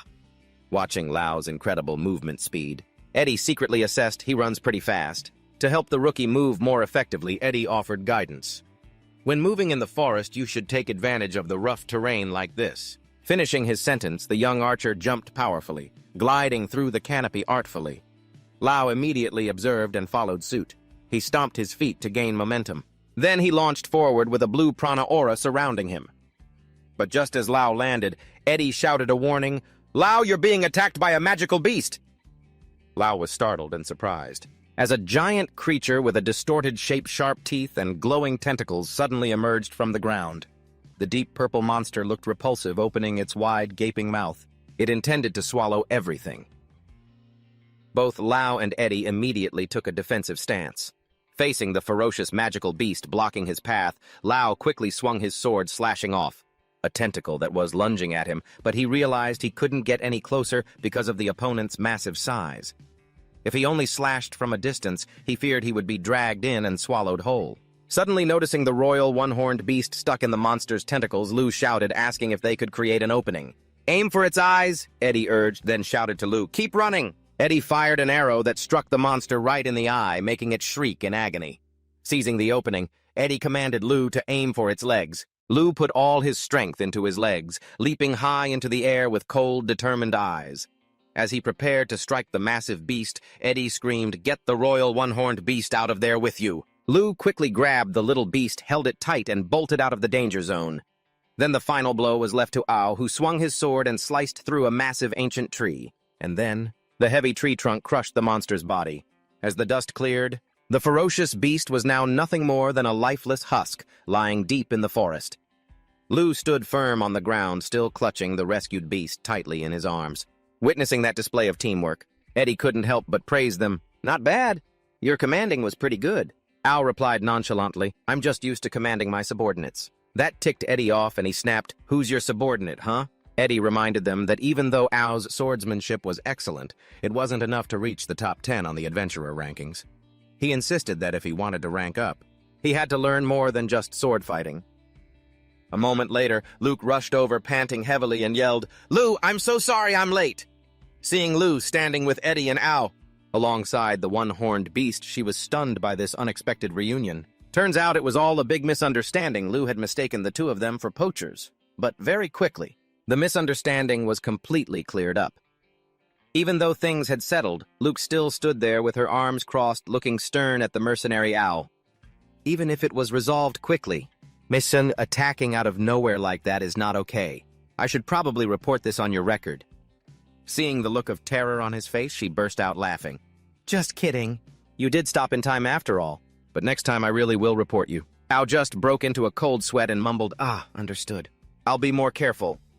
Right after he leaned in and whispered to Lu, "Hey Lu, why on earth are you carrying that special identification device?" Lu answered casually, "I heard it makes it easier to rank up."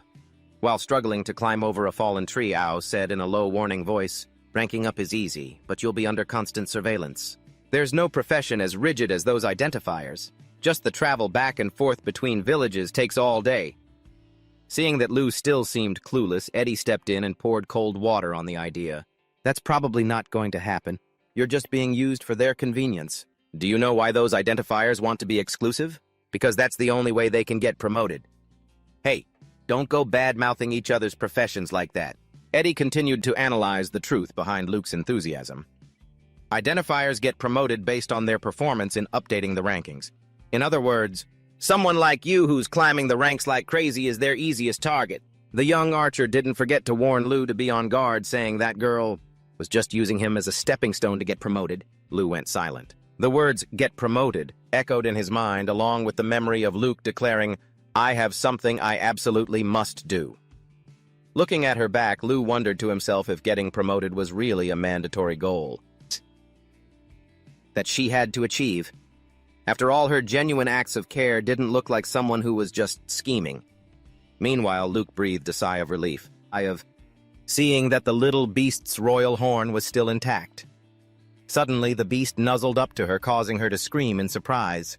Seeing the whole group standing together, Luke smiled and remarked that it looked like everyone had become friends. But Ao immediately denied it, insisting that this was just the only safe place to stand. "Seriously, if you're on your own out there, you're toast." Eddie grumbled, calling the wolf ungrateful and not cute at all. Luke quickly stepped in to defend it, explaining that the animal was acting scared because Lu was emitting an incredibly terrifying aura. Lu just looked confused, replying that he hadn't done anything. Suddenly, Luke noticed the giant purple monster corpse lying nearby. She realized it was a frost beast. Moving closer to examine it, Luke explained that this was a type of monster they had never seen in this area before. Based on her knowledge, she noted that this species usually lived in colder regions, so it made some biological sense for it to be here. However, her expression suddenly became serious as she stated that it had never been discovered in the Azaban forest before. Luke asked Lu to record the existence of this monster in the system immediately. Once Lu agreed, Luke began to explain her ecological survey mission and asked curiously, he asks about why the other two are here. Ao and Eddie stammered to explain that they were on a similar mission commissioned by the Appraisal Bureau. Narrowing her eyes in suspicion, Luke wondered if such a commission actually existed. What kind of survey requires hiring both mercenaries and archers? Very quickly after that, She had seen right through the hearts of these two guys. When she firmly stated that it was because they were influenced by the tower that they were rushing to accept commissions to rank up as adventurers, Luke exclaimed excitedly, "That's right, Luke, I have good news for you." The result shown on the screen left everyone stunned. From position 58, Luke had leaped to rank 26 in the world for sword speed. Luke asked triumphantly, "Well, happy now?" Luke replied softly, "I am happy." But deep down, he was secretly amazed because the technique was so fast that the naked eye could barely see it yet. Luke could still see it. She casually explained, "That's the intuitions of a professional appraiser. At the very least, I have to know that much." Looking at her confident expression, Luke suddenly wondered if Luke was truly an extraordinary person. Seeing his bewildered look, Luke puffed out her chest proudly, only just realizing that now, right at that moment, Eddie and Ao approached with curiosity. Which category increased? "I'm so curious, too." With Luke's permission, the two leaned in to look and couldn't help but be shocked by the absurd numbers appearing on the screen. Eddie cursed silently. That bastard. And Ao felt those numbers were truly annoying. In the heavy silence, Luke suddenly turned to look straight at his two former rivals with a very determined gaze. He spoke loudly. "I have something to tell you two. Teach me the strength that transcends swordsmanship." Luke sincerely admitted that Eddie's use of the terrain and Au's tactical guidance during the battle with the magical beast just now had helped him a lot. Eddie was amazed that Luke could mimic his movements immediately. As the leader of a mercenary group, Ao began to explain that such instructions were deeply ingrained in his instincts to avoid losing his subordinates. He insisted that when fighting as a group, formation and order were the most important things. Every step must be calculated backward from the position of the one delivering the finishing blow. "Are you really interested in this stuff?" Ao looked at Luke with skepticism. He thought that with his already extremely powerful sword technique, Luke surely didn't need his input. However, Luke looked straight at his opponent and affirmed firmly, "No, I need it. Tell me more." His eagerness made both Ao and Eddie fall silent in amazement. Finally, Ao began to instruct that when moving in the forest, the prerequisite is to use all 5 senses. He meticulously showed Luke a few coordination tricks, starting from dividing the front and back line positions reasonably. Watching from afar, Luke gently stroked the one-horned beast and thought to herself, "Luke is really trying to change." She realized that her decision to let him fight with the guy earlier was completely wise. However, Luke was worried about the appearance of those poachers along with countless unidentified magical beasts are making the Azaban forest too gloomy, she felt. This mission seemed to have exceeded the group's capabilities, but right now, the group did not know that they were being watched. Russo Crew narrowed his eyes and asked, "What's going on?" Darkon Iris stepped forward to report that while tracking the escaped unicorn, he had encountered some kids. Russo calmly adjusted his glasses and made a cruel remark about the organs. "The kids are still fresh, so they can be sold for a very high price." Darkon, with his muscular build and purple killing intent, agreed that although not equal to a unicorn, they might as well catch the whole bunch. He smiled. Sinisterly, he asserted that once you dare to step into the beast's territory, being torn apart is only natural. Eddie returned to the forest to master survival skills. Ao reminded him that using all 5 senses is not easy. Eddie added that besides sight and hearing, smell, or even taste also need to be trained. Only then can it be applied in combat. Luke replied thoughtfully, "I understand now." Eddie judged that this forest was the ideal training ground because the smell of plants and animals here is extremely intense. Ao admitted that a mercenary used to the smell of blood, like himself, would have difficulty distinguishing other scents. Conversely, Eddie asserted that he could now accurately determine how many beasts were around. Then he asked Luke to use his prana. The young guy instructed Luke to think of prana as a type of liquid talent, focusing his awareness on the sense he wanted to sharpen to be able to feel it. Immediately, Luke focused his consciousness, causing a brilliant blue prana current to explode violently surrounding his body. The massive amount of energy released left Ao and Eddie shocked and stunned, because they didn't expect it to be that large. Amidst the dazzling light, Luke closed his eyes tightly, gathering all his spirit to make every sense as sharp as a blade. The deep blue prana current swirled like an energy storm, lighting up a whole area of the dark forest. From the top of a high cliff, a mysterious figure stood silently observing the whole incident from afar. Suddenly, a wicked face with purple eyes full of killing intent appeared threateningly, as if targeting the expedition group. Sensing the looming danger, Luke's eyes flashed. He quickly drew his sword into a fighting stance to protect Luke and the one-horned beast behind him. Luke suddenly froze when he realized someone was tailing him at a very close range. Suddenly, a punch carrying massive purple energy descended from the darkness, sending him flying through ancient tree trunks.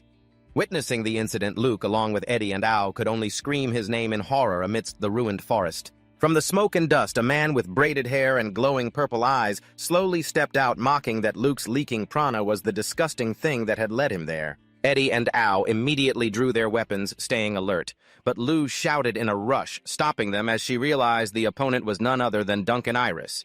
Shocked, she confirmed he was a rank 672 adventurer, a man possessing 3-digit power that completely overwhelmed the entire group. Duncan arrogantly admitted his reputation, bragging about how he had once nearly touched the 2-digit ranking. A man of prestige before being miserably demoted for committing a crime. Another figure was slowly approaching from behind. The one who had just appeared was Rosso Gruen, and he was panting heavily. While complaining about Duncan's excessive speed, his gaze settled on Lou with a look of disdain, casually declaring he didn't care who she was or what her status was. But Lou immediately saw through him and exposed the old man's true identity.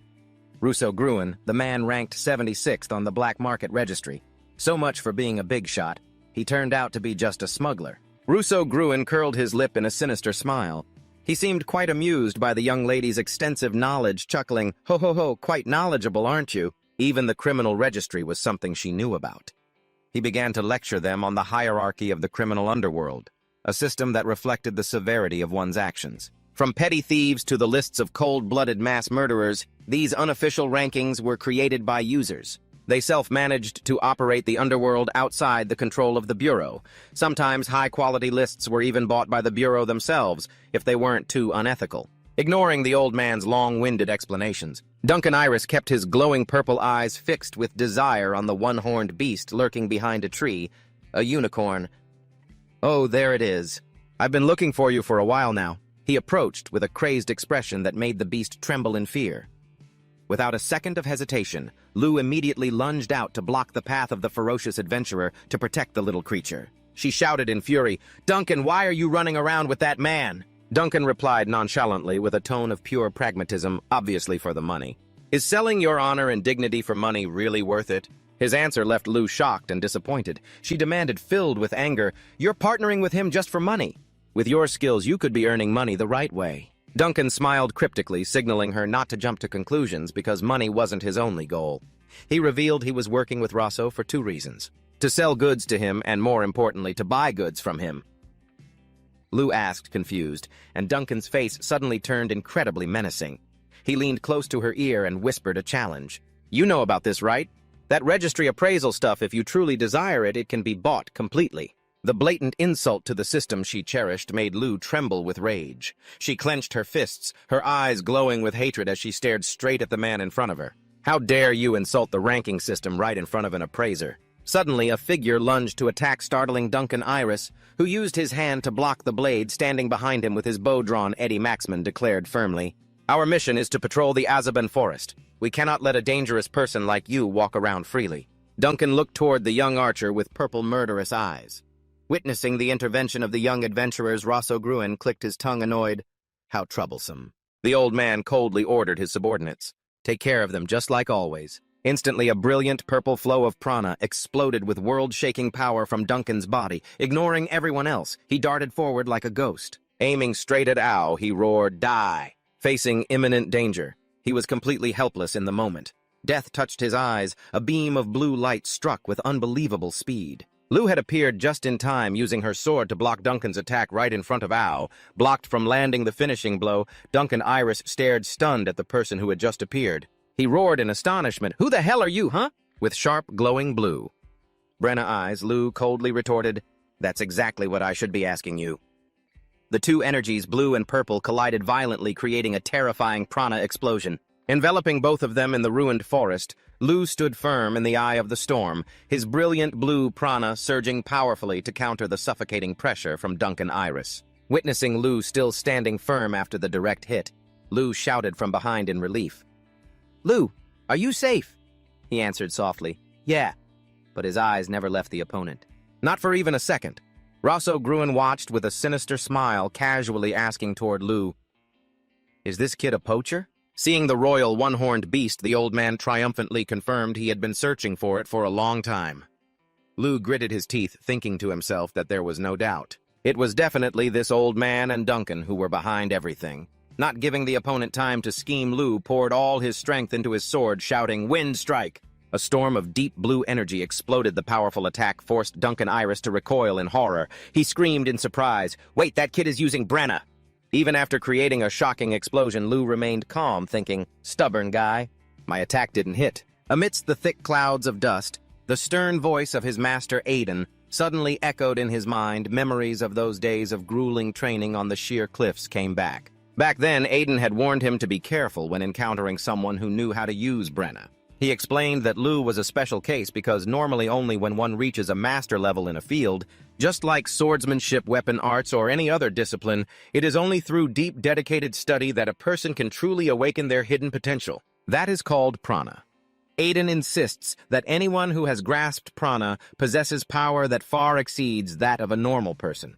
Remembering Master Aiden's teachings, Lu understands that those who can control prana are masters in their own right. In the midst of the intense standoff, Lu hurriedly checks the rankings and shouts, "Lu, watch out, Duncan is ranked 12th in boxing. Then be careful.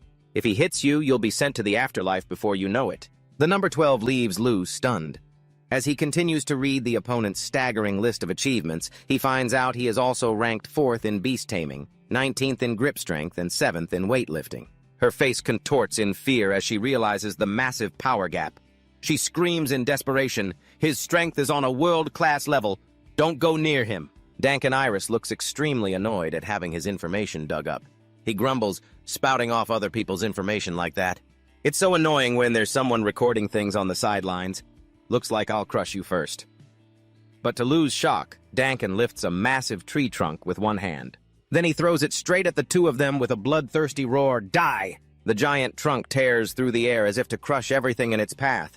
Lu immediately swings his sword, slicing the incoming trunk in half to shield Lu. His breath is heavy, but his eyes still burn with the determination to protect his teammate. "Your prana is truly strange." Russo Gruen narrows his eyes, observing the blue light around Lu, then coldly orders Duncan Iris, "Duncan, grab this one. He'll definitely fetch a high price." Following the old master's order, Duncan wears a twisted smile, his purple eyes glowing with murderous intent. He roars with excitement, "I'll catch him just like we planned. Of course, if he's still alive." Just then, Eddie shouts from high up in the treetops, "You'd better not forget about us," and continuously fires wind-piercing arrows at their opponent. However, Duncan nonchalantly swipes them away with his bare hands like they were flies. He looks at Eddie with contempt. "Are you even worth remembering?" Seizing the moment the opponent is off guard, Eddie throws a smoke bomb, creating an explosion of haze that makes Duncan gasp in surprise. "Now push him back." Ao's shout rings out through the smoke. Duncan roars in a fury, "Don't toy with me, I'll wipe you all out." He pours all of his purple prana into a ground-shattering strike. Creating a massive energy explosion that crushes the surrounding forest, the dust clears to reveal a deep crater. Duncan narrows his eyes, looking around, then clicks his tongue in regret, because the prey has disappeared. Russo Gruen approaches, tapping his cane on the ground, and warns, "Duncan, that was too dangerous. What if you had been killed?" Meanwhile, in the distance, Lu is holding the one-horned beast, tightly running for dear life with the adventuring party through the foliage to escape. Panting as he runs, Eddie says, "That was impressive. You understood what I meant. You can't take him down with brute force. I think the best option is for everyone to retreat." Lu is silent, but in his mind he is constantly struggling with an absurd reality. That guy, he is ranked 672nd in the rankings. An adventurer, someone that strong, is only ranked 600th. The gap in level makes his heart tighten. He unconsciously squeezes his hand, making the one-horned beast in his arms tremble in pain. The monster lets out a pained cry. Then it leaps from Lu's arms, baring its fangs and growling in alert. Lu raises his hands apologetically. "Sorry." Once they reach a safe clearing, the group temporarily stops to catch their breath. Looking at the horizon, Lu calls out to Lu, and with eyes burning with hatred, she declares her ultimate goal.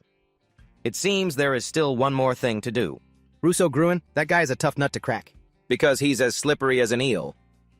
Lu mentions the goal of capturing that bearded man. Lu wonders why they have to take such a risk. With eyes burning with determination, Lu declares, "Because of my own personal goal." Witnessing the tension between the two, Ao speaks up, reminding them that the most important thing right now is to decide. what the group should do next. Lu nods in agreement. Sorry, Lu, I was too impulsive. Ao begins to map out the plan. He explains that his and Eddie's main mission is still to patrol the Azavan forest, and he has already reported the situation to the higher-ups. Their next goal is to continue monitoring Russo and Dankin's movements closely, although Lu bluntly warns that as an official agent she sees absolutely no chance for them to win. Ao calmly admits, I know. That's why we are just observing. Io's plan is to expose their crimes to report to the Bureau and leave the rest for them to handle. Even though Lu is still worried about the looming danger, Ao asserts that is exactly why they are getting involved in this. He believes that if rank 6,000 adventurers like him and Eddie can complete this mission, things will change. If this succeeds, we'll be rising through the ranks like a kite in the wind, no joke. Lu sighs in admiration at Io's will. She analyzes that with high stealth and tracking points in a dangerous rank 48 forest like Azavan, if the intelligence is reliable enough, Ao could easily climb at least 1,000 ranks. Hearing this, Eddie excitedly shouts, having regained his motivation to fight. Before acting, Lu reminds the group absolutely not to do anything reckless. Ao once again confirms that he will not engage in a direct confrontation to ensure safety. When asked about their next plan, Lu looks at the small beast and firmly says, We want to take the royal horn to a safe place. Ao completely agrees, because Dankin is aggressively targeting this creature. Keeping it by their side only increases the risk of being ambushed in the deep forest. Lu pants after the series of tense events. She looks at the tiny trembling creature and whispers, No, that's not it. It's just that I don't want the royal horn involved in this anymore. Looking at the unicorn with eyes full of sympathy, she gently stroked it and added with a nod, Yeah, it must have been so scared. Because we're right in the middle of the dark Azaban forest, Ao decisively made a call to ensure the target's safety.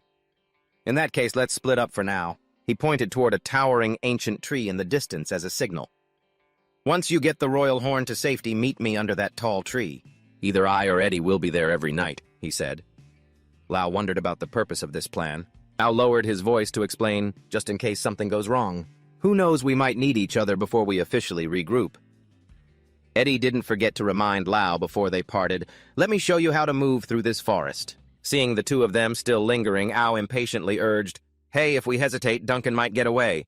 But Eddie reassured Lao, You go ahead. No matter where you are, I'll find you. He leaned close to Lao's ear, whispering and passing on crucial survival tips for deep in the woods. After being directly taught and shown the movement skills by Eddie, and Stealth Lao quietly marveled, There's really so much to learn. Because his old sword was damaged after those heavy collisions with Duncan, Lao asked to borrow a weapon. I don't suppose this counts as tuition, but could I borrow that dagger? My sword is broken. Sure, if you don't mind using a hunting blade? Ao didn't forget to leave one final piece of advice on how to train his mind before sleep. Practice visualizing a bit. It will really help increase your success rate. Eddie added, You have to review it once every day. It made Lao extremely grateful. Finally, Luke gently patted the unicorn and signaled to Lao, Well then, let's get the royal horn to a safe place. Finally, the group could continue the ecological survey they were assigned. Although Duncan remained a constant concern, Luke insisted they had a responsibility. We have to finish this mission. Seeing that Luke still had some lingering doubts, Lao looked her straight in the eyes and firmly affirmed his position. He silently placed his trust in Ao and Eddie, even admitting that their skills are perhaps even better than my own. Their skills are truly impressive, just as you said. We can trust them. Suddenly, Luke raised her finger excitedly and made a proposal. In that case, I have an idea. How about we find the royal horn's home? While we do the survey, from the beginning she had always wondered where this little creature came from, hoping there were still others like it out there. It's lost its parents all alone with nowhere to turn. That's so sad. Luke believed that if the place was truly safe, they could even leave it there. Lao wondered how to find that spot in the vast forest. Luke just smiled and patted the beast's head. We just have to ask it. Hey, little guy, where do you want to go? After a moment of silence, the beast suddenly bolted. It caught them both off guard, causing them to shout in surprise. Luke quickly pointed in that direction. Looks like it's that way. Lao was still a bit skeptical and asked back, Really? But Luke was already urging him to run after it. She believed in the royal horn's instinct for finding its way home, as they are very intelligent creatures. She explained that since it was so scared earlier, if it's just a baby, of course it's going to want to go home. Lao nodded slightly. That sounds reasonable. While busy chasing the creature's tracks, Luke suddenly jumped and cheered when she spotted a small green creature with a long tail clinging to a branch. Another unidentified beast. She hurriedly ordered Lao write it down, and Lao immediately complied with the request. Got it. Lao was busy sketching the shape of a primate into his notebook. He asked softly, "Like this, right?" Meanwhile, Luke was still full of enthusiasm for the survey work, constantly pointing toward strange creatures. "Lao, there's another one over there." Lao could only mumble a response which made Luke snap. "You don't have to answer every single time. Well, if people talk, you answer. But if you don't answer, they complain you're not listening." Now, as sunset dyed the whole forest red, she still couldn't stop her excitement. "Lao, there's one over there." Night gradually fell over the Azabon forest, leaving behind a starry sky and a quiet crescent moon. But amidst the silence, Lao never stopped training himself. He stood alone in the dark, exhaling a breath to steady his rhythm. Immediately after that, a brilliant blue stream of prana erupted fiercely, covering Lao's entire body like a powerful flame of energy. He was giving his all to control and hone. While honing his strength as instructed, a voice suddenly echoed from behind. Noticing his friend approaching, he softly asked, "Am I bothering you?" He explained that he was just reviewing what Eddie had taught him. Seeing that she was still awake, he asked after her, and she held up a notebook announcing, "I just finished reading the report you wrote." Looking at the somewhat clumsy sketches, she couldn't help but critique him. "Your drawing skills are really terrible. You absolutely have to improve that." "There you go criticizing people again. Just let it slide, will you?" Despite that, she gently continued, "But for now, I'll let you pass." She advised him to try writing more concisely, asserting that this was just objective feedback. The atmosphere suddenly turned solemn. He looked straight at her and asked in a low voice, "You said you want to capture Rosso for your own goal. Is that what you were talking about? Is it something you absolutely have to do?" She bowed her head slightly and answered softly, "Yes." Seeing his friend's pensive expression, he firmly declared, "I will help you." His resolve left her stunned. "Huh?" she asked back. He looked toward the night sky and remarked in a low voice, "Staying up this late. It feels like if you just sit still, everything you've been suppressing will explode, right?" She could only silently acknowledge it with a yes. With a sad gaze, he continued softly, "I understand that feeling very well." Her eyes went wide with surprise as she asked, "You really understand? You say it like it's nothing big." She stared intently into his eyes, seemingly searching for true empathy beneath his stoic exterior as they walked together through the night forest, lit by the flickering campfire. She asked curiously, "Is that why you practice late every night?" He replied with a single short, yet firm, yes. She stood still, watching the young man's back, feeling a connection between two souls burdened by their own separate weights. "Thank you, but you don't even know what my goal is." He turned back to look at her and replied sincerely, "Even if I don't know, I can still help." Faced with that trust, she decided not to hide it anymore. "I will tell you what my true goal is." She began to explain the nature of this world. A place where the rankings are a list of the best from top to bottom. A place where everyone fights to climb higher to seek honor and prove their own worth. However, what if the opposite also existed? What if in this world there was a ranking that recorded those rising from the very bottom? Her gaze turned cold when mentioning a dark existence called the worst ranking. She looked straight at him and asserted clearly, "That is the dark side of the ranking that I am pursuing. 5 years ago, when I was still a little girl, I had a very close friend named Miriella. Miriella was a petite girl with golden hair, but fate was cruel. She was born blind and had never known what the outside world actually looked like. Because of that disability, Miriella never mocked her friend's ambitions, which were considered foolish." Sitting together on a wooden bench under the cool green shade, Miriella smiled gently and praised her. "Luke, that's amazing. Do you want to become an appraiser?" With sparkling eyes full of passion, Luke exclaimed excitedly, "Hey, my dream is to become an appraiser and break the #1 rank," she asserted proudly. That there is nothing more honorable than being the one to personally record the journeys of the great figures who will make history. Even though other children mocked her, saying she could never do it, but to Luke, Miriella was the only person who truly believed in her. Miriella comforted her gently. "Perhaps this school is too small for someone like you, Luke." Then she suddenly remembered something and told her friend, "Hey, yesterday, my dad said something. My family was invited on a cruise ship. I think it was called Bond something." Upon hearing that name, Luke jumped up in surprise. Bond Solutions, that super luxury cruise ship that was just built recently? Faced with her friend's intense reaction, Miriella only explained softly that because her father accepted an invitation from relatives, she didn't know much information.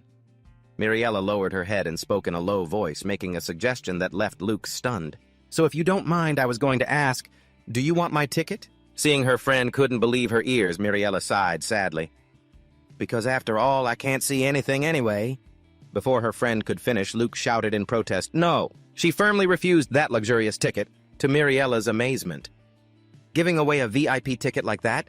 Why on earth would you refuse, girl?" "If I go, I want to go with you," Luke firmly asserted, then grasped her friend's hands tightly and promised, "I will definitely hold your hand the entire trip." Touched by that sincerity, Miriella smiled and agreed to ask her father's permission.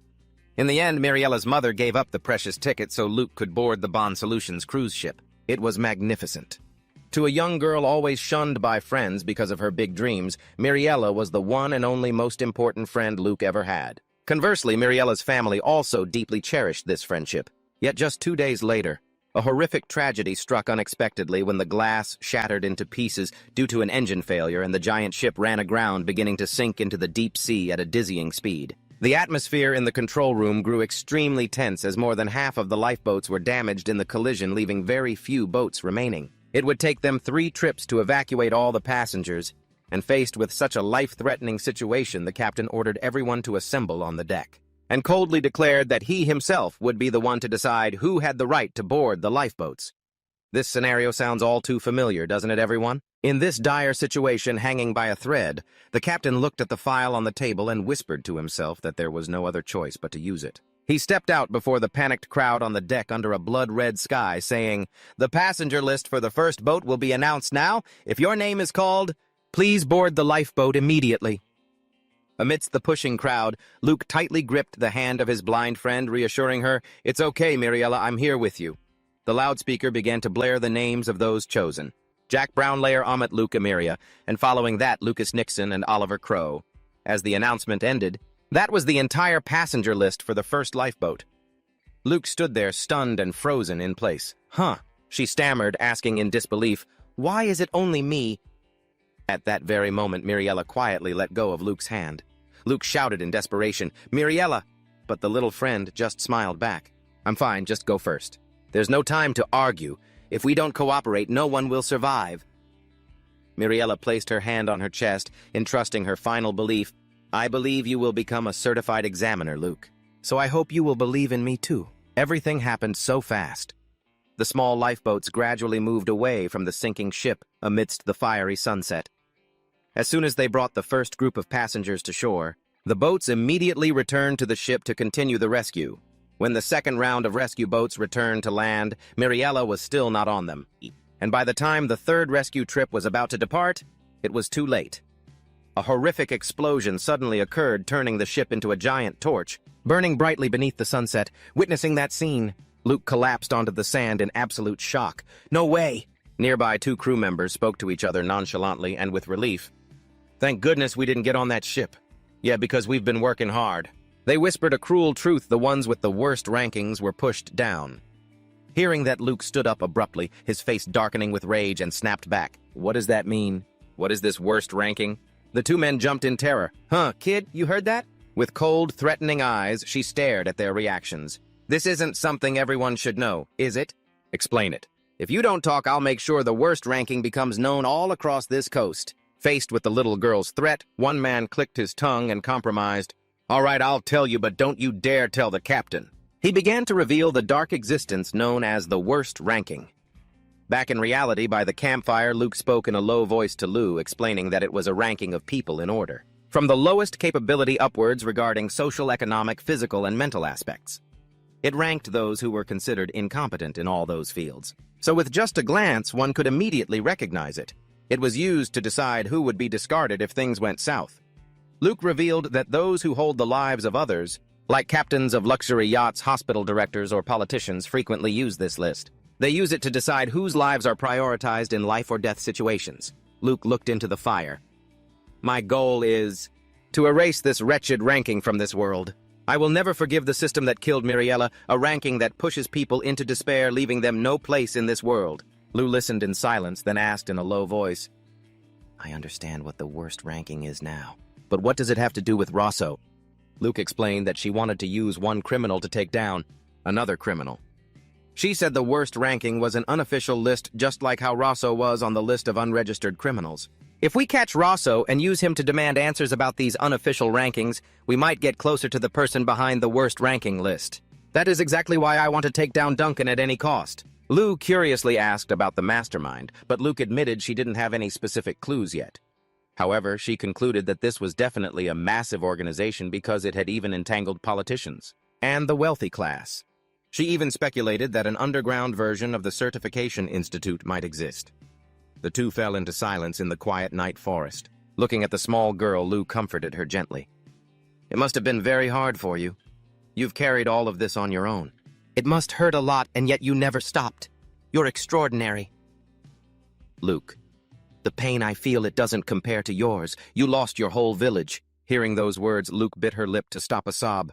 Don't. If you say things like that now, I'm going to cry. She sat hugging her knees by the campfire, trying to suppress the tears welling up. Lou watched silently, feeling the pain she had endured for so long. Luke looked up, her eyes blurred with tears. Then you have to tell me, too. It's not fair if I'm the only one crying. So tell me, what is your goal? Lau nodded slightly, agreeing. All right, but I won't cry right now, he challenged. No way. I'll make you cry in my arms, she replied. After a night of pouring their hearts out, dawn broke. Lau sobbed uncontrollably as he finished telling her about his painful past. She wiped away her tears, choked up, and wailed, I had no idea you'd been through such hardship. Even after crying all night, the tears wouldn't stop falling. You were the one trying to make me cry, he teased. But who would have thought she'd end up crying even harder? After a while, she calmed down, finally understanding the burden her companion was carrying. Now I see why you've been so reckless, Lau. He wanted to reach the island to make sure everyone was safe. However, she also realized that his impatience wouldn't get them to their goal. Lau looked at her with newfound respect and replied, You're the one who taught me that. If I'm ever lacking in the future, please tell me. Standing in the middle of the vast forest, Lau made his proposal official. Please become my exclusive appraiser. This time it's official. She wiped away her last tear and nodded. Okay. She adjusted her brown hat, wearing a radiant and confident smile. I will never regret this. Lau's gaze was now even more determined. Having found a truly reliable partner, a firm handshake marked the beginning of a new journey. The two of them, along with the royal horned beast, continued onward. Looking at the small creature ahead, she said softly, We've come quite a long way. I hope it can find its way home safely, she added. Lau wondered aloud. Now that you mention it, what region do royal horned beasts actually live in? She explained that most of them live in deep caves. Thanks to their incredible vitality, they rarely need to hunt and usually choose to live quietly inside the caves. Deep dark rocks. So that's how those poachers manage to track them down. They'll do anything for money, she muttered. Suddenly, the royal horned beast caught a familiar scent and bolted away, catching them both off guard. She shouted, urging Lau, Don't lose track of it! Its home must be right around here. Lau immediately agreed and chased after it with her through the thick bushes.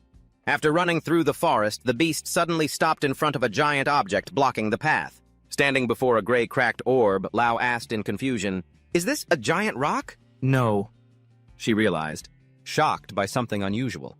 She rushed toward the rock, her face twisted in astonishment as she realized it wasn't a rock at all. It was a moose mimic, an extremely rare magical beast. She couldn't believe such a creature existed in the Azaban forest. However, as they moved closer to examine it, she realized it had been dead for a long time. She pondered, then confirmed, I see. That explains all the mysteries. Seeing Lau still bewildered, he asked, What do you mean? She began to explain in detail. She asked if he knew about mimics creatures that use treasure to lure and devour humans. But a moose mimic was on a whole other level. They use rare magical beasts instead of gold as bait. They trap these rare creatures inside their own bodies to lure in greedy poachers. Then, along with their symbiotic magical beasts, they devour their prey.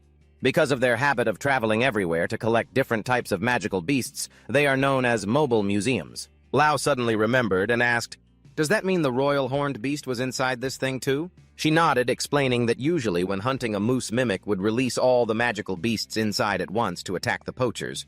But this time, it seemed it had been countered. Lau's eyes hardened as he thought of someone with enough power to take down a creature of this size. He whispered the name Duncan. She typed rapidly on her device. Janelle breathed a sigh of relief because she had finally found the cause of the mass magical beast outbreak. In the Azaban forest, the death of the moose mimic had caused all the trapped magical beasts to escape at once, completely disrupting the forest's ecosystem. With this information, their survey report was finally complete. Looking at the giant carcass of the moose mimic, Lao exclaimed in horror, "This is terrible." He wondered if those wounds, those fatal ones, were they also caused by poachers? But she determined that the tearing marks appeared after it was already dead, caused by other beasts coming to feed. She explained that moose mimics usually have a very strong symbiotic bond, so whoever managed to take it down must be an incredibly terrifying magical beast that lives in this very forest. Looking at the one-horned beast standing quietly by the ruins, Lao said in a low voice, "You've lost your home too." He walked away with a sad expression, whispering, "I understand that feeling. It's like your heart is being torn apart." The deep empathy coming from the bottom of Lao's heart left her looking at him with pity. Suddenly, massive tremors shook the ground. Both were startled and turned around. A giant red ogre with a hulking frame and overwhelming killing intent appeared right behind the moose mimic's carcass. She realized with horror. It's that guy we saw earlier. The monster let out a heart-wrenching roar and slammed a 1,000-pound fist into the ground, forcing Lao to quickly grab her and the small beast to dodge the attack. Destruction narrowly avoided, the red ogre began frantically tearing into the moose mimic's body. She gasped in shock. "It's eating it!" Witnessing the enemy destroying its old home, the royal horn, the one-horned beast couldn't contain its rage. It roared and charged straight at the giant, ignoring her warnings to stop. But with overwhelming power, the ogre just needed one swing of its arm to send the tiny creature flying, tossing it into the air before it crashed to the ground in pain. The royal horn, a one-horned beast, shakily tried to stand after the heavy blow. Its body was still reeling, but its eyes burned with determination as it quietly stepped forward. Blocking the path between the beast and the enemy, he placed his hand on his sword hilt and commanded in a low voice, "Wait there." With a cold, fierce gaze, he drew his long sword from its scabbard with a decisive motion, declaring he would finish this in an instant. Amidst the tense standoff, Lo suddenly recalled Eddie's instructions. Before this, the young archer had asked, "You said there's a technique you wanted to use, but you kept failing, right?" Though he admitted he wasn't an expert in swordsmanship, Eddie had quickly realized the problem lay in how Lo used his prana. Lo had honestly confirmed, "Yeah, I think I'm failing because I can't control my prana." Flashing a confident smile, Eddie had offered his help. "If that's the case, it's simple. I will teach you the method of controlling prana passed down through the Maxman family." The boy assured him that with Lo's natural talent, he would quickly master the secret technique. Mastering the energy inside your body. If you can learn this, you'll reach the top in no time. Back to reality. Lo closed his eyes tightly, focusing all his mental energy to sense and channel his prana according to the Maxman family's method. His eyes snapped open, blazing with a powerful, deep blue energy. Prana lightning bolts erupted, enveloping Lo's face.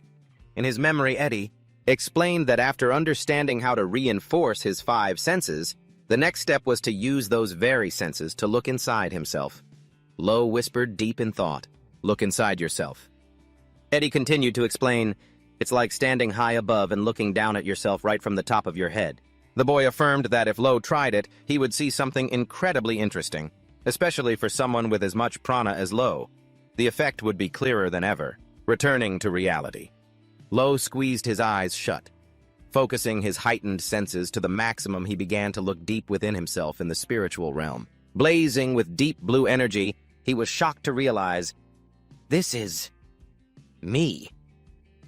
Observing more closely, Lo saw the flow of prana inside his body was completely chaotic. He muttered, "I understand now. If it's like this, then..." Lo's eyes brightened with powerful blue electricity. He lunged forward like a bolt of lightning, closing in on his opponent to the ogre's astonishment. The red ogre roared, intending to crush its opponent, but Lo was one step faster. He gripped his sword hilt, channeled all his stabilized prana into the blade, and silently called the technique's name. True Path, transforming into harmony. Immediately, a slash carrying a brilliant blue light struck directly into the monster's massive frame. Watching the scene, Lo couldn't help but be shocked. He exclaimed, "The second move, did it actually work?" But Lo knew it wasn't enough yet. He muttered, "Wrong, just one move isn't enough." He dove in like a whirlwind, unleashing a flurry of sword strikes. They were so fast the naked eye couldn't track them. Transforming into harmony was a terrifying technique because it accumulated power with every single slash, and the count never stopped. Each blue light trail struck the ogre's body in succession, creating immense pressure that left it no room to counter. The monster shrieked in extreme agony before the storm of sword energy. Lo's eyes glowed with cold indifference. He calmly sheathed his sword. The moment the click of the lock echoed, all the accumulated power exploded violently into a massive ball of energy, crushing the red ogre in an earth-shattering explosion. He was gone, his feet cold as ice. Lo stood frozen, unable to believe his own eyes at the power he had unleashed. After the battle, he quietly approached the royal horned beast, which was cowering in fear. He knelt, gently soothing the tiny creature. "Don't be afraid. I am not your enemy." The beast looked up at the young man with wary eyes. As Lo slowly reached out his hand, realizing the situation had become complex, Lo whispered to himself that it was better if they accompanied the royal horn. She looked around anxiously, because the forest was far too dangerous right now, and she couldn't help but wonder if Ayu's group was running into trouble as well. Meanwhile, in another part of the forest, Dank and Iris was cruelly trampling a poor, snow-white creature. He held a knife, growling in annoyance because the prey wouldn't stay still. It kept him from making a precise cut. Dankin turned to ask Rosso Gran with a fierce look, "What if the merchandise gets a bit beat up? It doesn't matter, right?" But the old smuggler immediately shot it down, as that would lower the value of the goods. Even though Dankin argued they'd be ground into powder anyway, Rosso insisted on keeping them intact to avoid the customers suspecting they were fakes. Witnessing the brutal scene from the bushes, Ao couldn't help but feel nauseated by their cruelty. And Eddie completely agreed with that sentiment. Ao spoke in a low voice, admitting that these were not opponents they could face head-on right now. Eddie understood the situation clearly. He believed they had no choice but to retreat quickly to report the incident to the appraisal bureau. On the other side, Rosso happily noted they had gathered almost enough goods. He declared it was time to take the next step. Suddenly, Dank and Iris radiated a threatening, intense purple aura. He roared about having to immediately deal with the ones sneaking around behind them. Ao and Eddie were shocked to realize they had been discovered, not giving them a chance to react. Dankin lunged forward at a terrifying speed, slamming a lightning-fast blow that crushed their hiding spot. Eddie yelled in shock, "We masked our presence! How did you find us?" Dank and Iris, with his purple eyes full of malice, laughed loudly. "From the very beginning. You brats!" He explained that while the group was busy hunting magical beasts above, he was hunting for merchandise, and every magical beast's presence around here was already in the palm of his hand. Eddie gritted his teeth in anger. "You bastard!" He realized that a triple-digit rank adventurer didn't just possess raw power, but also terrifying tracking skills. Wasting no time, Ao immediately threw out a cloth bundle. But Ao was quick to snatch the bait. Now that his trick's been called, he's gonna have a hard time slipping away. He scoffed. "You think the same cheap trick will work twice?" But right at that moment, an arrow whistled through the air, piercing the fabric bundle in his hand, and a cloud of smoke exploded, obscuring Ao. Can roared in fury. "I'm going to kill you!" Ao shouted, urging Eddie to run, and the two of them put everything they had into sprinting through the dense thickets, but Dan Can's laughter still echoed right on their heels. He insisted that the same little ruse wouldn't work again, leaving Eddie to nervously wonder what to do next. The young archer muttered to himself, "The only way now is to increase our survival odds, even if just by a little." Eddie gritted his teeth, quickly wrapped the note in a leaf around his arrow, drew his bowstring tight, and fired off an arrow charged with a deep blue aura. Once finished, Ao and Eddie stopped. "I've done everything I possibly could." The two turned back to face the enemy who was sauntering out of the white smoke. Dan Can Iris narrowed his eyes with interest. "What's this? You're still not running?" He roared arrogantly, "That's a smart idea. I know this terrain like the back of my hand. I'll kill you in one blow." Facing such overwhelming bloodlust, Ao flashed a confident grin. "Don't get in my way." Eddie immediately snapped back. "That's my line." The archer insisted that archers only show their true skills when they have cover, and he scoffed at Dan Can for being so wrong to think they were still the same as they were during the exam. Ao drew his sword prana beginning to blaze around his body. "Coincidentally, I'm completely different from back then, too. Teamwork is my specialty, and with a subordinate by my side, it's even easier to show my skills." Eddie huffed. "I'm not taking any sloppy orders." Ao smirked. "Good." Then two bursts of red and blue energy flared violently, radiating terrifying pressure as they clashed head-on with Dan Can. Ao asked firmly, "Shall we?" And Eddie answered decisively, "Yeah." Deep in the gloomy forest, Lu suddenly froze, sensing an unusual flow of energy. It was blanketing the space around him. He looked around warily and asked himself, I feel a strange energy.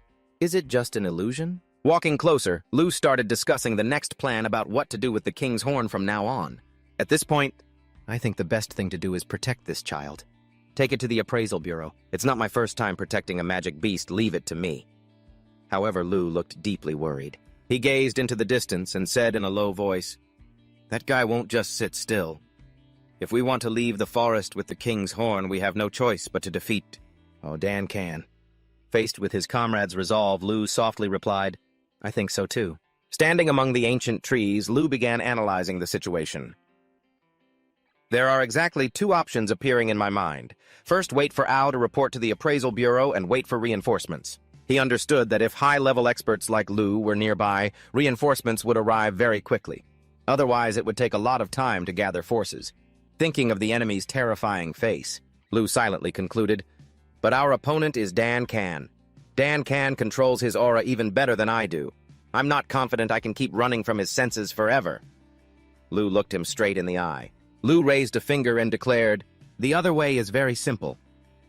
Returning to the battle, Dan. Can Iris gasped in shock. What? He couldn't believe his eyes when he saw both Ao and Eddie were both radiating brilliant auras, one a fiery red, the other a cool blue. In reality, it wasn't that they suddenly acquired that power, but that they had possessed the potential for a long time. Normally, people only awaken their aura when they reach a level of mastery in a certain field. However, without a strong enough catalyst to push that potential, it would remain dormant forever. As for AU, he had spent years honing his combat senses during his days as a harsh mercenary. His ability to calculate the enemy's strength had reached maturity, helping him face no difficulties throughout the recent years. And Eddie, he was a genius archer born from a prestigious bloodline living under the shadow of his illustrious family. No one had the courage to challenge or make things difficult for him. Unfortunately, it was that very comfort that meant neither of them had ever tasted the flavor of failure. But luckily, recently, they had encountered an anomaly named Lu Tully. The crushing defeat at Lu's hands became the spark for their breakthrough, helping them shatter their own limits. Standing before the strongest enemy he had ever faced, Ao gripped his sword hilt and declared, That's enough. Eddie also drew his bowstring, taut with sharp eyes. To awaken instantly, Ao lunged forward with terrifying speed. Caught off guard by the sudden strike, the savage adventurer roared in a rage. Pouring all his strength into his giant fist, he aimed straight at Ao to crush him. Ao swung his sword, slashing directly at the arm covered in purple prana. Dan Can Iris felt clearly the movement of energy within every fiber. He gasped in shock in his mind. I see it. Is this the power of aura? Far away on the tree canopy, Eddie also began to notice the miraculous change as the once invisible energy now appeared with colors before his eyes. The young archer confidently claimed that he could now fire with more precision than ever before. He decisively released the bowstring, launching a sharp arrow. The arrow flew with an impossible trajectory, making Dan Can Iris pale in shock. He realized that the small bastard had aimed exactly where he intended to dodge. Even though Dan Can tried to burst his purple energy to deflect the attack, the arrow still embedded itself straight into him, creating a shocking explosion.